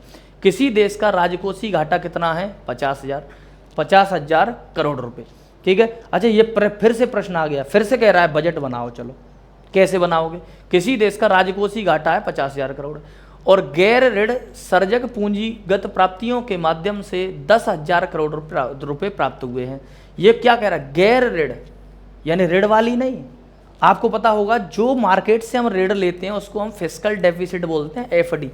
और एफडी में से अगर हम क्या घटा दें, ब्याज प्राप्ति को अगर घटा दें तो हमारा क्या बन रहा था? पीडी तो बन रहा था प्राइमरी डेफिसिट। क्या बन रहा था? Primary deficit. क्या पूछ रहा लास्ट? उसका सकल प्राथमिक घाटा। प्राथमिक घाटा, प्राइमरी डेफिसिट ही तो पूछ रहा है। तो क्या करना है, यानी जो आपका राजकोषीय घाटा है, फिस्कल डेफिसिट है, इसमें से आप डायरेक्ट ब्याज को घटाओ। ब्याज कितनी है? 1500। 50,000 में से 1500 गया, कितना बचा? 48,500। ये तो बेवकूफ़ बनाने के लिए आंकड़ा दे दिया है कि आप कुछ तो गुणा भाग लगाओ, गलत तो करो, इसलिए आंकड़ा दे दिया एक्स्ट्रा। केवल इसमें से इसको घटाना था, आंसर आ जाता। नेक्स्ट क्वेश्चन पे आओ भाई। ये भी इकोनॉमी का क्वेश्चन था, शानदार था। 36वां प्रश्न, भारत के 15वें वित्त आयोग की सिफारिशों के संदर्भ में आपको पता होना चाहिए। 15वां वित्त आयोग जो है NK सिंह की अध्यक्षता में या नंद किशोर सिंह की अध्यक्षता में बनाया गया था और इस आयोग ने अपनी सिफारिशें दी थी। उन सिफारिशों के आधार पर अगर आप देखें तो यहाँ पर कौन कौन सा आंसर आपका बनेगा? देखो, इसने राज्यों द्वारा शिक्षा परिणामों में उन्नयन लाने हेतु प्रोत्साहन राशि प्रदान करने के लिए वर्ष 2022-23 से 2025-26 तक 4800 करोड़ रुपए के अनुदान की अनुशंसा की थी। ये ऑप्शन सही है। दूसरा ऑप्शन क्या कहता है? संघ के करों के निवल आगम का 45% राज्यों के साथ बांटा जाना चाहिए। नहीं, 45 नहीं, 41% 41%। ऑप्शन नंबर 2 क्या हो गया? गलत। अच्छा, ऑप्शन नंबर 2 कहाँ एक बार ऑप्शन पे निगाह डाल लो थोड़ी सी। ऑप्शन 2 यहाँ है तो ये गलत होगा, ऑप्शन 2 यहाँ है तो ये भी गलत होगा, ऑप्शन 2 यहाँ है तो ये भी गलत होगा। भाई मेरे एक ही तो बचा। आपको अगर ऑप्शन नंबर 2 की केवल जानकारी होती ना तो चुटकियों में ऐसे सॉल्व कर देते। ये होता है क्वेश्चन को अटेंड करने का तरीका। आपके पास एक इन्फॉर्मेशन है, एक इन्फॉर्मेशन से पूरा क्वेश्चन आपने सॉल्व कर दिया। ठीक है, सभी राज्य, इसका मतलब ये भी और ये भी क्या होंगे? सही होंगे। चलिए नेक्स्ट क्वेश्चन पे आते हैं। 37वां प्रश्न, ये आपका प्रश्न है आपका किससे? IVRD, ये तो सर ने बता दिया था। चलिए आगे बढ़ते हैं। RTGS और NEFT के बारे में निम्नलिखित कथनों पर जो है विचार कीजिए। RTGS real time gross settlement आपको पता होना चाहिए, है ना। और आपका जो है NEFT national electronic fund transfer, इसकी फुल फॉर्म तो आपको पता ही होनी चाहिए, वनडे एग्जाम में पूछ सकता है। वहीं जो है यहाँ पर RTGS NEFT से संबंधित UPSC ने क्वेश्चन उठाया। RTGS में भुगतान उसी क्षण हो जाता है, उसका नाम ही रियल टाइम, तुरंत भुगतान होगा, जबकि NEFT के मामले में भुगतान करने में कुछ समय लगता है। तो ये भी बात एकदम सही है। NEFT में थोड़ा समय लगेगा, RTGS तुरंत हो जाता है। RTGS में ग्राहक के आवक लेन देन के लिए प्रभार लिया जाता है, जबकि NEFT में ऐसा नहीं है। तो ये भी क्या है? गलत है। RTGS के लिए कतिपय दिनों में प्रचालन के घंटे सीमित हैं, NEFT में ऐसा नहीं है। तो ये भी आपका गलत है। यहाँ पर ऑप्शन नंबर A जो है वो आपका राइट। ऑप्शन नंबर A केवल एक है ना। चलिए आगे बढ़ते हैं। नेक्स्ट 39, निम्नलिखित देशों पर विचार कीजिए। ये जो आपके, अच्छा ये तो बता दिया था सर ने, है ना, UPI वाला, ये करंट अफेयर्स का क्वेश्चन था, बता दिया था। चलिए नेक्स्ट क्वेश्चन पे बढ़ते हैं आगे। 40वां, ये भी बता दिया है। PM सूर्य घर बिजली योजना जो है ये भी बता दिया सर ने। आगे बढ़ते हैं। 41, भारतीय राज्य व्यवस्था के संदर्भ में जो है निम्नलिखित कथनों पर विचार कीजिए। अध्यादेश किसी केंद्रीय अधिनियम को संशोधित कर सकता है, तो बात सही है। अध्यादेश किसी मूल अधिकार को न्यून कर सकता है, ये भी बात सही है। अध्यादेश किसी पिछली तारीख से प्रभावी हो सकता है, ये भी बात सही है। इसका मतलब तीनों ऑप्शन सही है। ये अध्यादेश आपको पता होना चाहिए, राष्ट्रपति अपना अध्यादेश जारी करता है आर्टिकल 123 और राज्यपाल अपना अध्यादेश जारी करता है आर्टिकल 213, है कि नहीं। तो वहीं से प्रश्न उठाया गया, अध्यादेश का वही प्रभाव होता है जो संसद के द्वारा बनाए गए किसी अधिनियम का होता है। तो सेम प्रोसेस, नॉर्मल सी बात है, सेम काम चीज़ें, जो आपका अधिनियम भी वही काम कर रहा है, अध्यादेश भी काम वही कर रहा है, तो जो अधिनियम के गुण होंगे वही किसके होंगे? अध्यादेश के होंगे। नेक्स्ट क्वेश्चन पे आते हैं। 42वां प्रश्न जो है वो आपका, अरुणाचल प्रदेश एक किले से राजधानी का नाम पड़ा और राज्य, देखो अरुणाचल प्रदेश की राजधानी ईटानगर है। ईटा शब्द का मतलब जो है वो क्या होता है? किला। तो इसका जो नाम है वो किले के नाम पर पड़ा। यहाँ 2 राष्ट्रीय उद्यान है, तो बिल्कुल बात सही है। माउलिंग नेशनल पार्क और आपका नामदफा नेशनल पार्क यही है। पहला स्टेटमेंट एकदम सही। नागालैंड, यह राज्य एक संविधान संशोधन अधिनियम के आधार पर अस्तित्व में आया था, बिल्कुल 13वां संविधान संशोधन हुआ था इसके लिए। त्रिपुरा, प्रारंभ में यह भाग ग का राज्य था, यहाँ तक तो ठीक है, यानी आपकी कैटेगरी सी में आ रहा था। यह 1956 में राज्यों का पुनर्गठन होने पर केंद्र शासित राज्य क्षेत्र बना और बाद में इसने एक पूर्ण राज्य का दर्जा प्राप्त किया। ये गलत है। ये असम का पार्ट था, 1972 में अलग होकर त्रिपुरा बनाया गया था। ये केंद्र शासित प्रदेश नहीं रहा है। इसका मतलब ऑप्शन नंबर 1 और 2, यानी इसमें यानी कितने ऑप्शन सही हो जाएंगे भाई? ये वाला ठीक हो, केवल 2, यानी पहला और दूसरा 2 स्टेटमेंट इसमें सही है। आगे बढ़ते हैं। 43वां प्रश्न, भारत के संदर्भ में निम्नलिखित कथनों पर विचार करें। आप लोगों को पता होगा कि ये 3 जो है संस्थाएं हैं एक तरीके से, जैसे क्षेत्रीय परिषद है, राष्ट्रीय सुरक्षा परिषद और अंतर्राज्यीय परिषद। किसका संविधान में उल्लेख है, या फिर हम ये कह सकते हैं संविधान में जो है संविधान के प्रावधानों के अनुसार जो संस्था बनाई गई है उसकी बात करनी है। अंतर्राज्यीय परिषद, इंटर स्टेट काउंसिल की अगर हम बात करें तो ये आपका आर्टिकल 263 में दी गई है। किसमें? आर्टिकल 263 में। राष्ट्रीय सुरक्षा परिषद का कोई आर्टिकल नहीं है, क्षेत्रीय परिषदों का कोई आर्टिकल नहीं है। इसका मतलब संविधान में उल्लेख होगा? नहीं होगा। क्या होगा भाई? केवल 1। नेक्स्ट क्वेश्चन, 44वां प्रश्न, निम्नलिखित कथनों पर विचार कीजिए। भारत के संविधान में स्पष्ट रूप से उल्लेखित है कि कतिपय बातों में किसी राज्य का राज्यपाल अपने विवेकानुसार कार्य करता है। दूसरा स्टेटमेंट, भारत का राष्ट्रपति अपने आप किसी राज्य विधानमंडल द्वारा पारित विधेयक को भले ही वह संबंधित राज्य के राज्यपाल द्वारा न भेजा गया हो अपने विचार के लिए आरक्षित कर सकता है। अच्छा, यहाँ पर क्या है, इस जो क्वेश्चन की जो लैंग्वेज है ना वो थोड़ी सी अटपटी रखी गई है, थोड़ी सी अजीब रखी गई है, और इसके आंसर भी जो है डिफरेंट हो सकते हैं। तो यहाँ थोड़ा सा ध्यान रखना है। क्यों? क्योंकि यूपीएससी इसका आंसर क्या मानता है और कोचिंग संस्थान जो है वो इसका आंसर क्या मान रहे हैं, उसको देखकर जो है वो हमें चलना पड़ेगा, है ना। तो ये जो आपका क्वेश्चन है 44वां प्रश्न, उस 44वें प्रश्न का जो आपका आंसर है वो है आपका यानी केवल 1, ठीक है। हालांकि इसका आंसर यूपीएससी अलग मान सकती है, ध्यान रखिएगा। यानी भारत के संविधान के जो है स्पष्ट रूप से उल्लेखित है कि कतिपय बातों के में से किसी राज्यपाल जो है अपने विवेकानुसार कार्य कर सकता है, बिल्कुल बात सही है। दूसरा जो स्टेटमेंट है वो गलत है, क्योंकि राष्ट्रपति के पास वही विधेयक जाता है जो राज्यपाल आरक्षित करेगा। ये पता है प्रश्न कहाँ से उठाया गया है? मैं आपको बता देता हूँ, आर्टिकल 201 से उठाया गया है। आर्टिकल 200 और 201 वहाँ से उठाया गया, दोनों आर्टिकल को लेकर प्रश्न बनाया गया है। लेकिन यहाँ पर जो है ऐसे बोला गया ना, राज्यपाल द्वारा न भेजा गया हो, नहीं, राज्यपाल जब भेजता है तभी राष्ट्रपति उसको जो है विचार करता है, ध्यान रखिएगा। नेक्स्ट क्वेश्चन पे आते हैं। 45वां प्रश्न क्या कह रहा है भाई?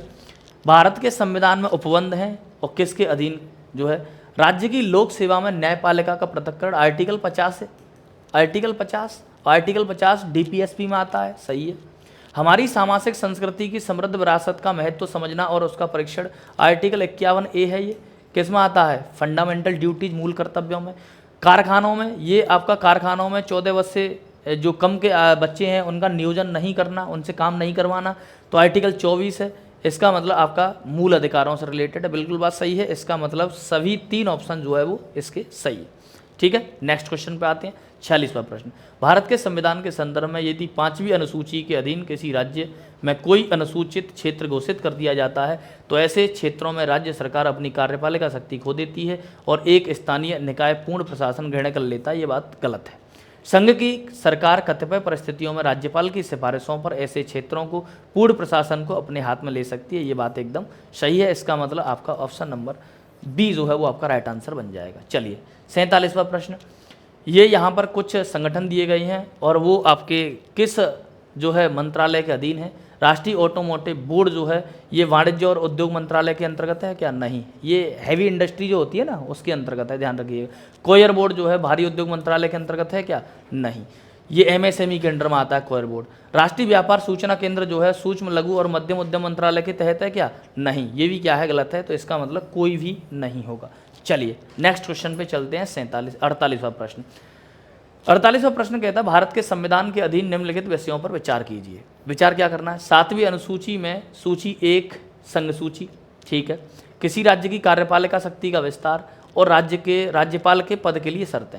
अब इनसे संबंधित अगर मान लो कोई भी संविधान संशोधन करने के लिए कोई विधेयक लाया जाए तो इनमें से कौन सा ऐसा विधेयक होगा जो राष्ट्रपति की अनुमति से ही आ सकता है? तो पहला और दूसरा होगा, ये वाला नहीं होगा, क्योंकि राज्यपाल के पद के लिए जो शर्तें हैं वो नॉर्मली संशोधित की जा सकती हैं। उसके लिए जरूरी नहीं है कि राष्ट्रपति से ही पूछ के जो है विधेयक लेके आए। इसका मतलब आपका जो ऑप्शन बनेगा वो कौन सा बनेगा? 1 और 2, है ना, 1 और 2 बनेगा। चलिए नेक्स्ट क्वेश्चन पे आते हैं। 49, भारतीय राज्य व्यवस्था के संदर्भ में निम्नलिखित कथनों पर विचार कीजिए। किसी राज्य का राज्यपाल अपने पद की शक्तियों और दायित्वों के प्रयोग और निष्पादन के लिए किसी न्यायालय के प्रति उत्तरदायी नहीं है। ठीक है। राज्यपाल के विरुद्ध उसकी पदावधि के दौरान कोई दंडिक कार्यवाही संस्थित नहीं की जाएगी या जारी नहीं रहेगी। किसी राज्य विधानमंडल के सदस्य सदन के अंदर कही गई किसी भी बात के लिए किसी भी न्यायालय में कार्यवाही के लिए जो है वो उत्तरदायी नहीं होते हैं। तो प्रश्न है आपका कौन सा? तो प्रश्न जो है आपका 49वां प्रश्न है। और यहाँ पर देखो, ये तो आपको पता होगा, चाहे विधानमंडल हो चाहे संसद हो, उसके अंदर कोई भी काम होता है तो वो कार्यवाही उस पर होती नहीं है। पहली चीज़, राज्यपाल के विरुद्ध उसकी पदावधि के दौरान कोई दंडिक कार्रवाई नहीं हो सकती है। तो इसमें दो लोग हैं, राष्ट्रपति और राज्यपाल। जब तक ये पद पर रहेंगे तब तक इनके खिलाफ कोई भी कार्रवाई नहीं होगी, है ना। किसी राज्य का राज्यपाल अपने पद की शक्तियों का और जो है दायित्वों का प्रयोग निष्पादन करने के लिए किसी न्यायालय के प्रति उत्तरदायी नहीं है, ये भी बात ठीक है ना। तो इसका मतलब आपका ऑप्शन नंबर डी जो है वो बन जाएगा। 51वां, निम्नलिखित प्रकार के वाहनों पर विचार कीजिए। पूर्ण बैटरी विद्युत वाहन, हाइड्रोजन ईंधन सेल और ईंधन सेल विद्युत हाइब्रिड वाहन। उपयुक्त में से कितने वैकल्पिक पावर ट्रेन वाहन माने जाते हैं? अच्छा, वैकल्पिक पावर ट्रेन वाहन मतलब यानी ये हम बोल सकते हैं कि ये ऐसे वाहन हैं जो एक विकल्प हो सकते हैं, है ना, आगे चल के। क्यों? क्योंकि ये जो है एक तरीके से जीरो कार्बन एमिशन पे काम कर रहा है। तो इसमें जो है तीनों को शामिल किया गया है ना। किसको? यानी यहाँ पर सभी तीन जो है शामिल हैं। चलिए नेक्स्ट क्वेश्चन, 52वां प्रश्न, मानव रहित वायव वाहनों। ये UAV का मतलब होता है आपका अनमैन्ड एयर व्हीकल, मतलब ऐसा व्हीकल जिसमें मानव न बैठा हो, ऑटोमेटिक चल रहा हो, उसकी बात हो रही है। सभी प्रकार के UAV ऊर्ध्वाधर अवतरण कर सकते हैं क्या? नहीं कर सकते भाई। सभी प्रकार के नहीं कर सकते, कुछ प्रकार के कर सकते हैं। सभी प्रकार के UAV स्वतः मंडरा सकते हैं क्या? नहीं, कुछ मंडरा सकते हैं लेकिन सभी नहीं। और मैंने आपको बताया भी था, आपको याद है ज्योग्राफी की जो मैं क्लास ले रहा था उसमें मैंने कहा था कि UPSC दो चीज़ें बड़ा खेलती है। ओनली जिस भी स्टेटमेंट में दिख जाए गलत मार दो आंख बंद करके, और सभी जिस स्टेटमेंट में दिख जाए उसको भी गलत मार दो भाई। वहीं से जो है आपका प्रश्न बना है। सभी प्रकार के UAV शक्ति पूर्ति के स्रोत के रूप में केवल बैटरी का प्रयोग कर सकते हैं, तो ये भी आपका क्या है? गलत है। इसका मतलब कोई नहीं आंसर होगा। चलिए नेक्स्ट 53वां, विद्युत वाहन बैटरियों के संदर्भ में निम्नलिखित तत्वों पर विचार कीजिए। कोबाल्ट, ग्रेफाइट, लिथियम और निकेल। इनमें से जो है इनमें से कैथोड बनाने में किसका प्रयोग होता है? तो दो चीज़ें होती हैं आपका सेल के अंदर, एक कैथोड होता है, दूसरा आपका एनोड होता है। तो इसमें से अगर आप देखें तो केवल 3 का प्रयोग होता है। कितने का? केवल 3 का प्रयोग। चलिए 54वां प्रश्न, निम्नलिखित पर विचार करें। धूम्रपान के बाद सिगरेट के जो बचे हुए टुकड़े होते हैं, चश्मे के लेंस और कार के टायर, इनमें से प्लास्टिक किसमें होता है? तो आपने देखा होगा सिगरेट का जो फिल्टर होता है ना, उसमें प्लास्टिक होती है। चश्मे के लेंस जो होते हैं उसमें भी प्लास्टिक होती है। कार के जो टायर होते हैं उसमें भी प्लास्टिक होती है। तो इसका मतलब सभी 3 आंसर होगा। चलिए 55वां प्रश्न, निम्नलिखित पदार्थों पर विचार करें। एथेनॉल, नाइट्रोग्लिसरीन और यूरिया। इनमें से जो है वो बोल रहा है कि कितनों के उत्पादन में कोयला गैसीकरण प्रौद्योगिकी प्रयुक्त की जाती है ना। कोयला गैसीकरण जो प्रौद्योगिकी है उसकी बात कर रहा है। तो इसमें जो है 2 चीज़ें, यानी केवल 2 ऑप्शन आपका होगा। क्या होगा? केवल 2, यानी कोयला गैसीकरण। कोयला गैसीकरण का मतलब समझ रहे हैं? कोयला गैसीकरण का मतलब ये है कि एक तरीके से जो कोयला है उसको हाई टेम्परेचर पे जब जलाया जाएगा तो ऐसी स्थिति में गैस का, इसके अलावा मैंने आपको एक गैस बताई थी, आपको याद हो तो CVM का नाम याद है? CVM, coal bed methane. जब कोयले की खदानों से कोयला निकाला जाता है ना, तो कोयले की लेयर्स के बीच में गैस होती है CVM। ठीक है। चलिए नेक्स्ट क्वेश्चन पे आते हैं। 56वां, कभी कभी समाचार माध्यमों में चर्चित सामान्यतः Cl20, HMX, LLM 105 के रूप में ज्ञात रासायनिक पदार्थों में सर्वनिष्ठ लक्षण क्या हैं? तो ये सैन्य आयुधों के अंतर्गत विस्फोटक हैं। ये क्या है? ये सारे विस्फोटक पदार्थ हैं, विस्फोट करने के लिए यूज होता है इनका। Option number B. Next question पे आते हैं भाई। निम्नलिखित पर विचार कीजिए। ऐसी अपेक्षा है कि मेजोरेना 1 चिप क्वांटम कंप्यूटिंग को शुक्र बनाएगी, तो ये बात सही है। मेजोराना 1 चिप अमेजन वेब सीरीज द्वारा आरंभ की गई है, ये गलत है।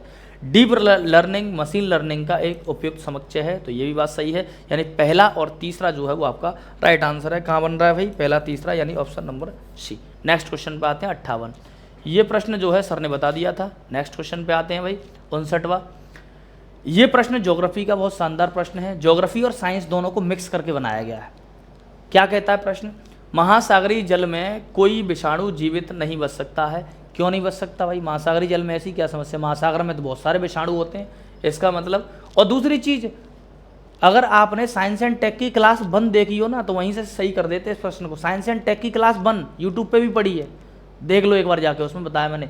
वायरस अजर अमर है, वायरस कहीं मरता ही नहीं है, समुद्र में होगा तब भी नहीं मरेगा भाई, सीधी सी बात है। तो महासागरीय जल में कोई विषाणु जीवित नहीं बच सकता है, तो गलत।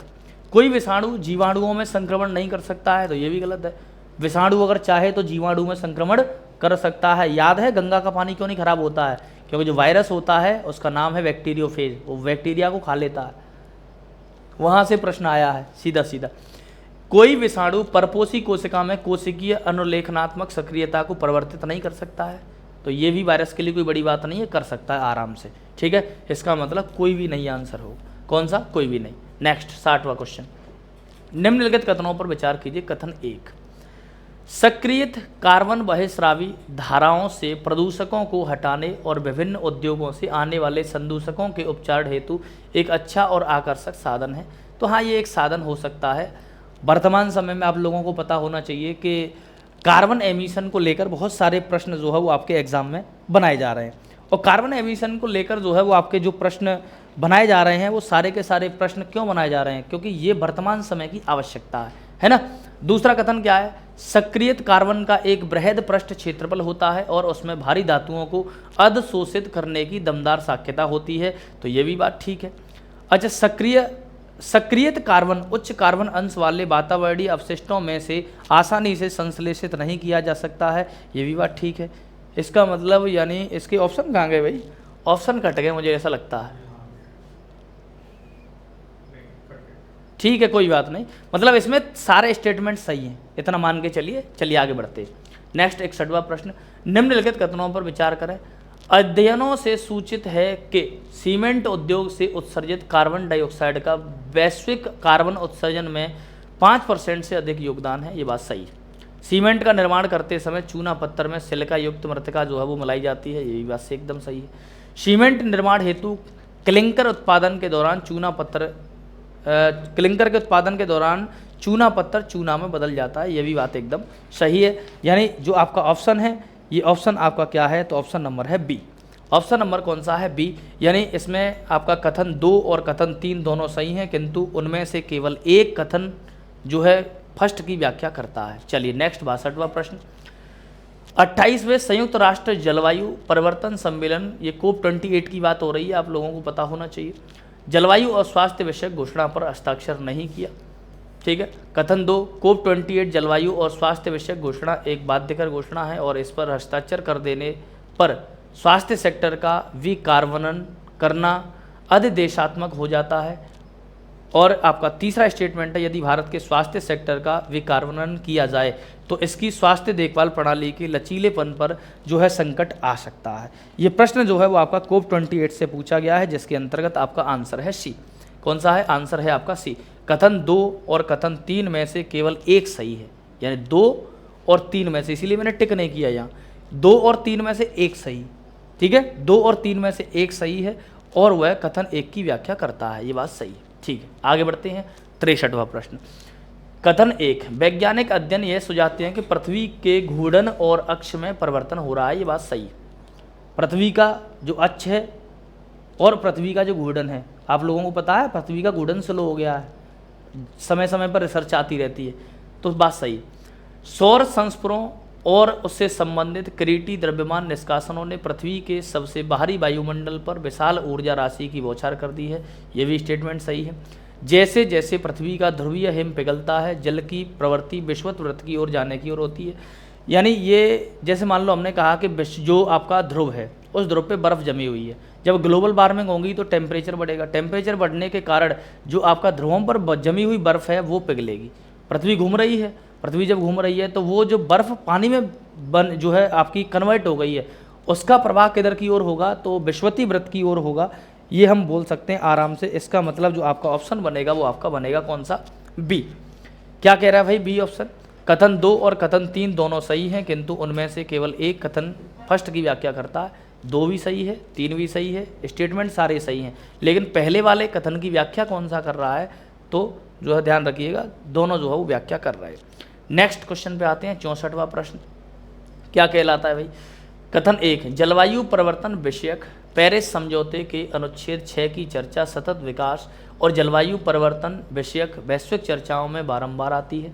जलवायु परिवर्तन विषयक पेरिस समझौते का अनुच्छेद 6 कार्बन बाजारों के सिद्धांतों को निर्दिष्ट करता है।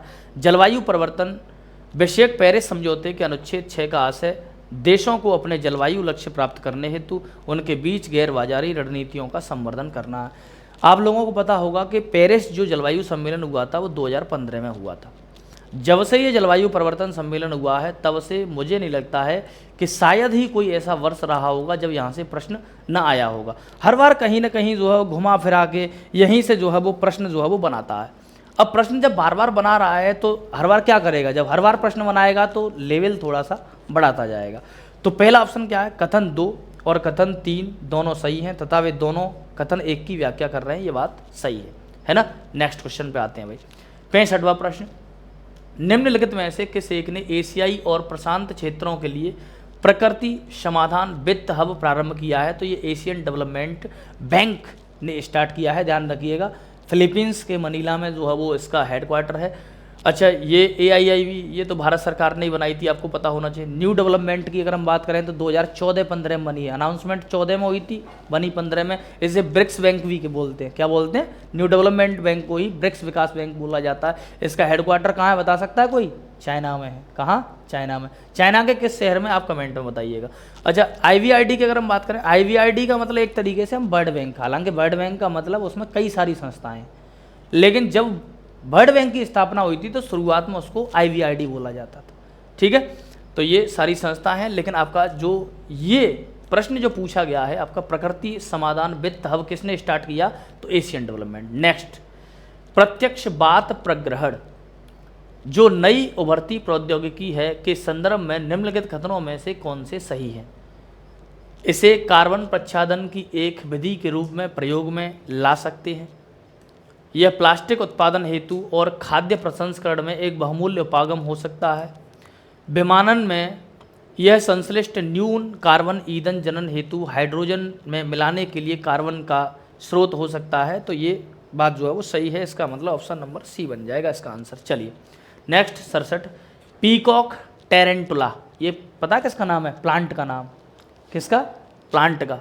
और पता नहीं कहाँ से UPSC ने उठाया, UPSC ऐसे ही प्रश्न उठाता है। प्लांट का नाम है पीकॉक टेरेंटुला। तो इसमें देखो पहला स्टेटमेंट, यह एक सर्वभक्षी परशुकवची है। क्रस्टेशियाई क्या है, एनिमल है।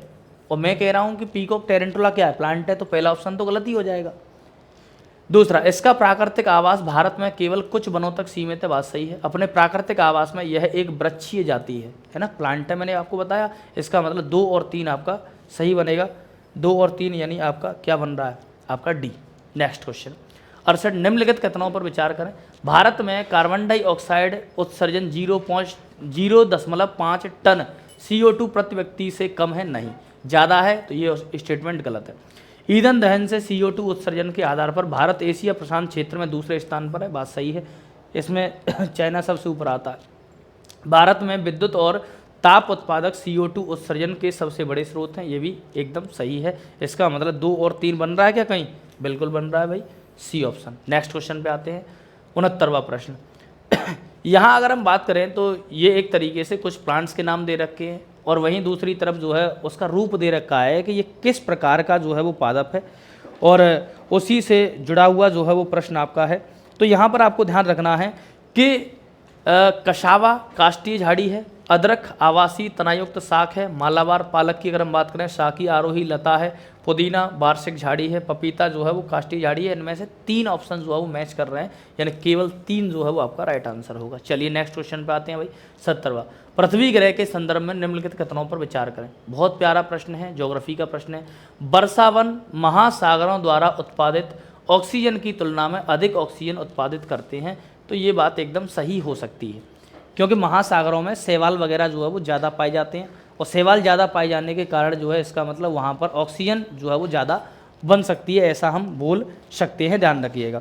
वहीं दूसरी तरफ अगर हम बात करें, समुद्री पादप प्लवक और प्रकाश संश्लेषी जीवाणु विश्व में ऑक्सीजन का लगभग 50% उत्पादित करते हैं, तो ये भी बात सही है। मैंने आपको बताया कि शैवाल ज़्यादा पाए जा रहे हैं, और शैवाल अगर ज़्यादा पाए जा रहे हैं तो ऐसी स्थिति में जो है आपको देखना पड़ेगा कि ऑक्सीजन कहाँ ज़्यादा बन रही है। अच्छा, वायुमंडलीय हवा में विद्यमान ऑक्सीजन की तुलना में सुचारू रूप से ऑक्सीकृत पृष्ठ जल में अनेक गुना ऑक्सीजन होता है, ये तो गलती है।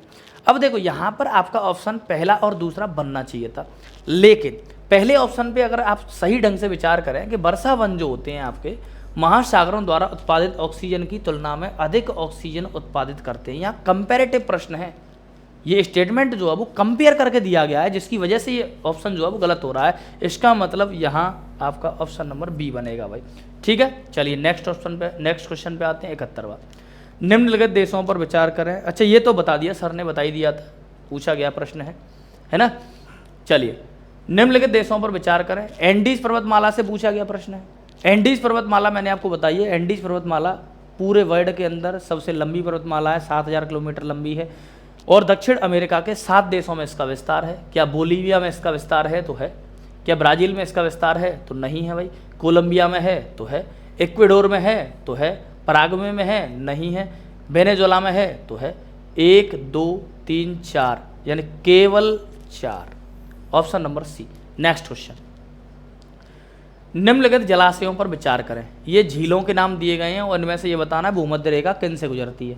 तो भूमध्य रेखा विक्टोरिया झील से गुजरती है। वैसे तो विक्टोरिया झील ऑप्शन में ही नहीं है। टंगानेका अफ्रीका में है, लेकिन इससे विषुवत रेखा नहीं गुजरती। टोनले सैप झील जो है कम्बोडिया में है, इससे भी विषुवत रेखा नहीं गुजरती। पाटोस लेगून झील जो है ये आपकी ब्राज़ील में है, इससे भी जो है आपकी विषुवत रेखा नहीं गुजरती। और मैंने ये आपका मैपिंग वाले सेक्शन में करवाया है, वहीं से प्रश्न उठाया, सीधा सीधा प्रश्न। इससे पहले वाला भी प्रश्न मैंने मैपिंग में करवाया था, और दोनों प्रश्न डिट्टो सेम फंस गए हैं। बिल्कुल आप नोट से बिल्कुल आप लाइन टू लाइन मैच कर सकते हैं, ठीक है। तो इसका मतलब आपके 3 ऑप्शन गलत हो गए इसमें। चलिए, कोई भी नहीं आंसर होगा इसका। नेक्स्ट क्वेश्चन 74वां। वर्ष 2022-23 के दौरान हल्दी के बारे में निम्नलिखित कथनों पर विचार कीजिए। भारत विश्व में हल्दी का सबसे बड़ा उत्पादक और निर्यातक है। भारत में हल्दी की 30 से अधिक किस्में जो हैं वो पाई जाती हैं। भारत में महाराष्ट्र, तेलंगाना, कर्नाटक और तमिलनाडु प्रमुख हल्दी। अच्छा, हल्दी से प्रश्न क्यों आया है? हल्दी से प्रश्न इसलिए आया है क्योंकि हल्दी के पेटेंट को लेकर जो है वो काफ़ी लंबा जो है विवाद चला है। बीच में अमेरिका जो है इसके लिए ये कह रहा था कि हमें हल्दी का पेटेंट चाहिए, और हल्दी का पेटेंट चाहिए तो भाई कैसे दे दें पेटेंट, क्योंकि हल्दी का उत्पादन तो हमारे यहाँ बहुत समय से किया जा रहा है, और हमारे यहाँ पूरे वर्ल्ड के में हम नंबर 1 पे आते हैं, और हमारे यहाँ 30 से ज़्यादा किस्में जो उगाई जाती हैं। और अगर आप दक्षिण भारत के राज्यों की बात करें तो वहाँ हल्दी का प्रोडक्शन ज़्यादा होता है। हल्दी क्या है? हल्दी एक तना ही तो है, स्टेम ही तो है ना। जैसे अदरक होता है एक तना है, वैसे हल्दी भी एक तना है। तो इसका मतलब 1 2 3 ऑप्शन हो जाएंगे।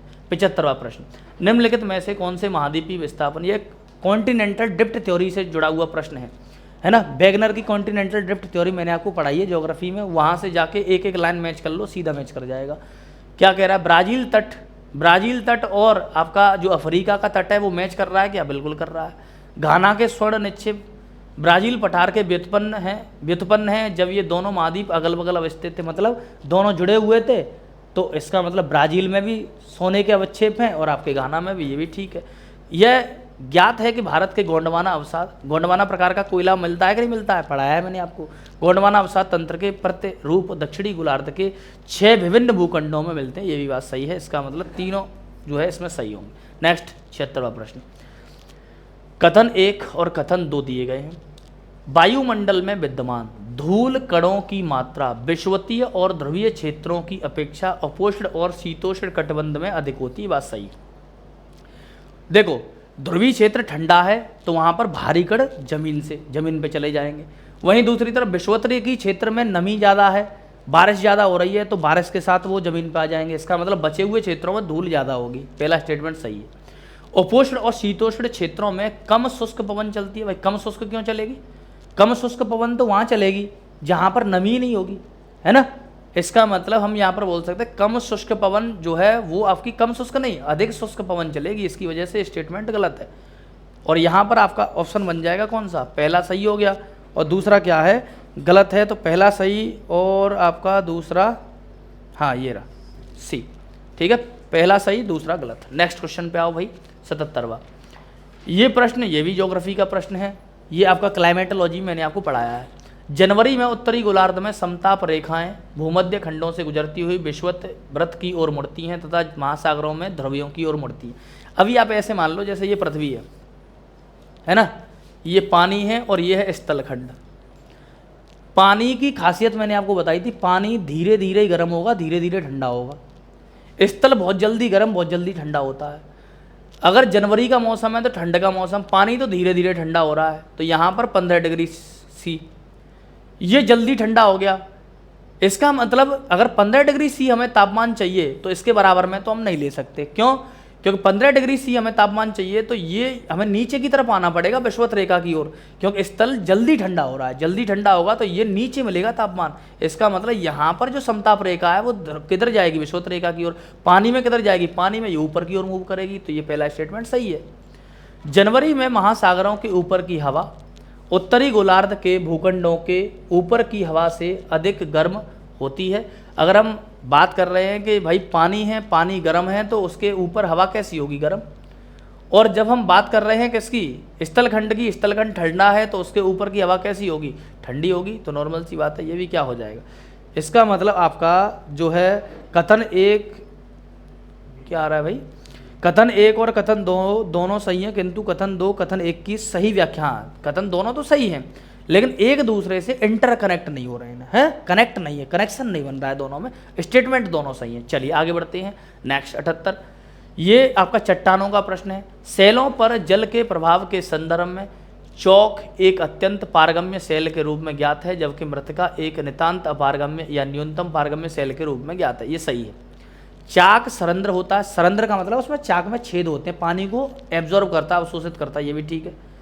कथन 3, मृत्तिका बिल्कुल ही सरंध्र नहीं है। बिल्कुल ही सरंध्र नहीं है मतलब इसमें बिल्कुल ही छेद नहीं होते हैं क्या? तो ये क्या है? ये गलत हो जाएगा आपका। अब ये क्या कह रहा है भाई? कथन 2 और 3 दोनों सही हैं तथा वे दोनों नहीं, 2 3 तो सही है ही नहीं। कथन 2 और 3 दोनों सही हैं किंतु उनमें से केवल एक कथन एक की व्याख्या करता है, ये भी गलत है। सी, कथन 2 और कथन 3 में से केवल एक सही है। हाँ, ये वाला ऑप्शन बन जाएगा आपका। चलिए आगे बढ़ते हैं।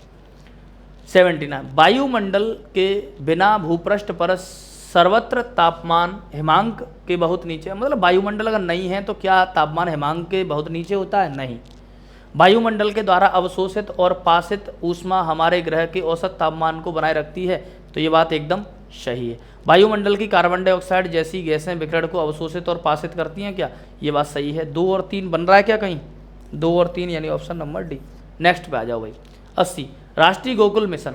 राष्ट्रीय गोकुल मिशन से प्रश्न पूछा गया है। यह ग्रामीण निर्धनों के उत्थान के लिए महत्वपूर्ण है क्योंकि अधिकांश न्यून उत्पादकता वाले देशज पशु छोटे और सीमांत कृषकों तथा भूमिहीन श्रमिकों के पास होते हैं। ये बात सही है। इसे वैज्ञानिक रूप में और सांकल्यवादी रूप में देशज गोपशु और भैंस के पालन और संरक्षण को प्रोत्साहित करने के लिए आरंभ किया गया है। ये भी बात सही है।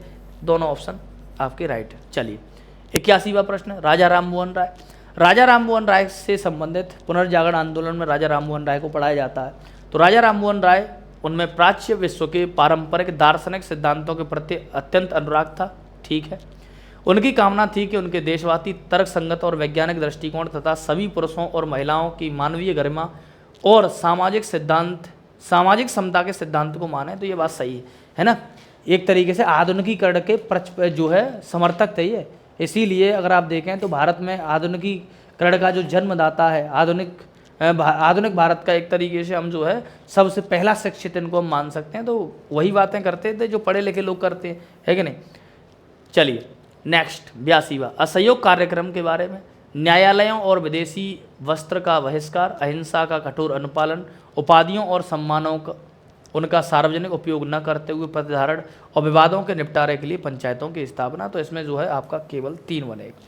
चलिए नेक्स्ट क्वेश्चन, सिंचाई में काम आने वाला अरगट्टा नामक उपकरण क्या है? तो अरगट्टा जो है ये एक बड़ा चक्का होता है जिसकी अराओं के बाहरी छोरों पर मिट्टी के पात्र बंधे होते हैं। आपका ऑप्शन नंबर बी। नेक्स्ट 84, प्राचीन भारत में इनमें से किस शासक ने मत्तविलास, विचित्र चित्र और गुणभरा उपाधियां धारण की थी? तो ये महेंद्र वर्मन की उपाधि। किसकी? महेंद्र वर्मन। चलिए नेक्स्ट क्वेश्चन पे आते हैं भाई। चीनी यात्री फायान, देखो कितना शानदार प्रश्न आया है और आसान भी है। कौन? चंद्रगुप्त द्वितीय। नेक्स्ट क्वेश्चन, 86वां, इनमें से किसने शक्तिशाली समुद्रवर्ती राज्य श्रीविजय के विरुद्ध, जिसका शासन मलय प्रायद्वीप मलेशिया को बोला जाता है, सुमात्रा, जावा और निकटवर्ती मतलब इंडोनेशिया, है ना, यहाँ तक शासन किसने किया था? चोलों ने किया था। राजराज चोल और राजेंद्र चोल, राजराज चोल पिता है, राजेंद्र चोल उसका बेटा है। इसी ने तो उपाधि धारण की थी गंगईकोंड चोलपुरम, क्योंकि गंगा यानी बंगाल का अभियान करके वापस बंगाल को जीत के गया था ये, गंगईकोंड चोल की उपाधि, है ना। गंगईकोंड चोलपुरम का बृहदेश्वर मंदिर भी इसी ने बनवाया है, उसी से जुड़ा हुआ है। आगे बढ़ते हैं। नेक्स्ट 87वां प्रश्न, यहाँ पर अगर आप देखें तो अशमक आपका आंध्र प्रदेश को बोलते थे गोदावरी, कंबोज आपका बोलते थे किसको? जम्मू एंड कश्मीर का, कुछ पार्ट इसमें शामिल है लेकिन अफगानिस्तान वगैरह इससे जुड़ा हुआ है, तो बिपाशा नदी को इससे वैसे जोड़ सकते थे लेकिन यहाँ नहीं जोड़ रहे हैं। अवंती की अगर हम बात करें तो अवंती आपका उज्जैन, आपका मध्य प्रदेश, आपका गुजरात, हल्का सा राजस्थान वाला क्षेत्र आता था। ये नदी कहाँ की है? आपकी उड़ीसा छत्तीसगढ़ की है। कौशल आपका बात हो रही है अयोध्या की, सरयू, यानी आपका 1 और 4, यानी केवल 2 ऑप्शन आपके जुड़ेंगे। नेक्स्ट क्वेश्चन, प्रथम गंधर्व महाविद्यालय जो एक संगीत प्रशिक्षण विद्यालय था, विष्णु दिगंबर पलुष्कर द्वारा 1901 में स्थापित किया गया था। कहाँ पर? तो लाहौर में, ध्यान रखिएगा। वैसे भी आपको पता होना चाहिए हमारा जो गांधार प्रदेश था ना, गांधार प्रदेश कहाँ था? गांधार पाकिस्तान में ही तो था। गांधार से जोड़ सकते थे गंधर्व। चलिए आगे बढ़ते हैं। 89, जैसा कि अशोक के अभिलेखों से ज्ञात होता है कि प्रादेशिक, रज्जुक और युक्तक, है ना, ये अभिलेखों के बारे में मैंने आपको पढ़ाया है, सारे अभिलेख डिटेल में पढ़ाए हैं। जिला स्तरीय प्रशासन से जुड़े हुए अधिकारी हैं जिनकी हमने बात की थी। नेक्स्ट क्वेश्चन पे आते हैं भाई। 90वां, असहयोग आंदोलन के संबंध में, असहयोग आंदोलन आपका 1920 में, कांग्रेस ने घोषणा की कि सभी वैध और शांतिपूर्ण तरीकों से स्वराज प्राप्त करना उसका उद्देश्य है। बात सही है। स्वराज का लक्ष्य घोषित किया था ना, और पूर्ण स्वराज सविनय अवज्ञा आंदोलन में लेके आए थे। इसे चरणों में कार्यान्वित किया जाना था, जिसमें सविनय अवज्ञा और करों का भुगतान न करना अगले चरण के लिए थे। केवल तब जब स्वराज 1 वर्ष में प्राप्त न हो सरकार दमन पर उतर आती। ये भी ठीक है, इसका मतलब दोनों ऑप्शन आपके राइट होंगे। नेक्स्ट क्वेश्चन 91, निवेश के संदर्भ में निम्नलिखित पर विचार करें। तो ये बात हो रही है इनमें से वैकल्पिक निवेश निधि किसे माना जाता है? इकोनॉमी का प्रश्न है। इसमें हेज्ड फंड आते हैं और जोखिम पूंजी या वेंचर कैपिटल जिसको हम बोलते हैं, तो ऑप्शन केवल 2 सही होंगे, है ना। चलिए नेक्स्ट, ये प्रश्न आपको बता ही दिया है सर ने। ये प्रश्न आपका इकोनॉमी से पूछा गया है, जिसके अंतर्गत आपका भारत सरकार के संदर्भ में जो है सूचना पर विचार करना है। संगठन दिए गए हैं, कार्य दिए गए हैं और जो है किसके अधीन काम करता है। प्रवर्तन निदेशालय, आंतरिक सुरक्षा प्रभाग जो है ये गलत है। अच्छा, राजस्व वाला अगर हम बात करें तो राजस्व आसूचना निदेशालय सीमा शुल्क अधिनियम 1962 के उपबंधों को प्रवर्तित करता है। राजस्व विभाग ये वित्त मंत्रालय के अंतर्गत है। ठीक है। प्रणाली एवं आंकड़ा सिस्टम एंड डेटा प्रबंधन महानिदेशालय, बेहतर नीति और कर वंचना, मतलब एक तरीके से अभी हाल ही में जो लाइमलाइट में जो संगठन रहे हैं वहाँ से प्रश्न जो है वो पूछा जा रहा है। बार बार इस टाइप के प्रश्न जो है वो आपके एग्जाम में आते रहते हैं। तो यहाँ पर हमें देखना पड़ेगा कि जो दूसरा वाला स्टेटमेंट सही है, तीसरा क्या है गलत है। तो यहाँ पर आपका जो ऑप्शन बनेगा वो क्या बनेगा भाई?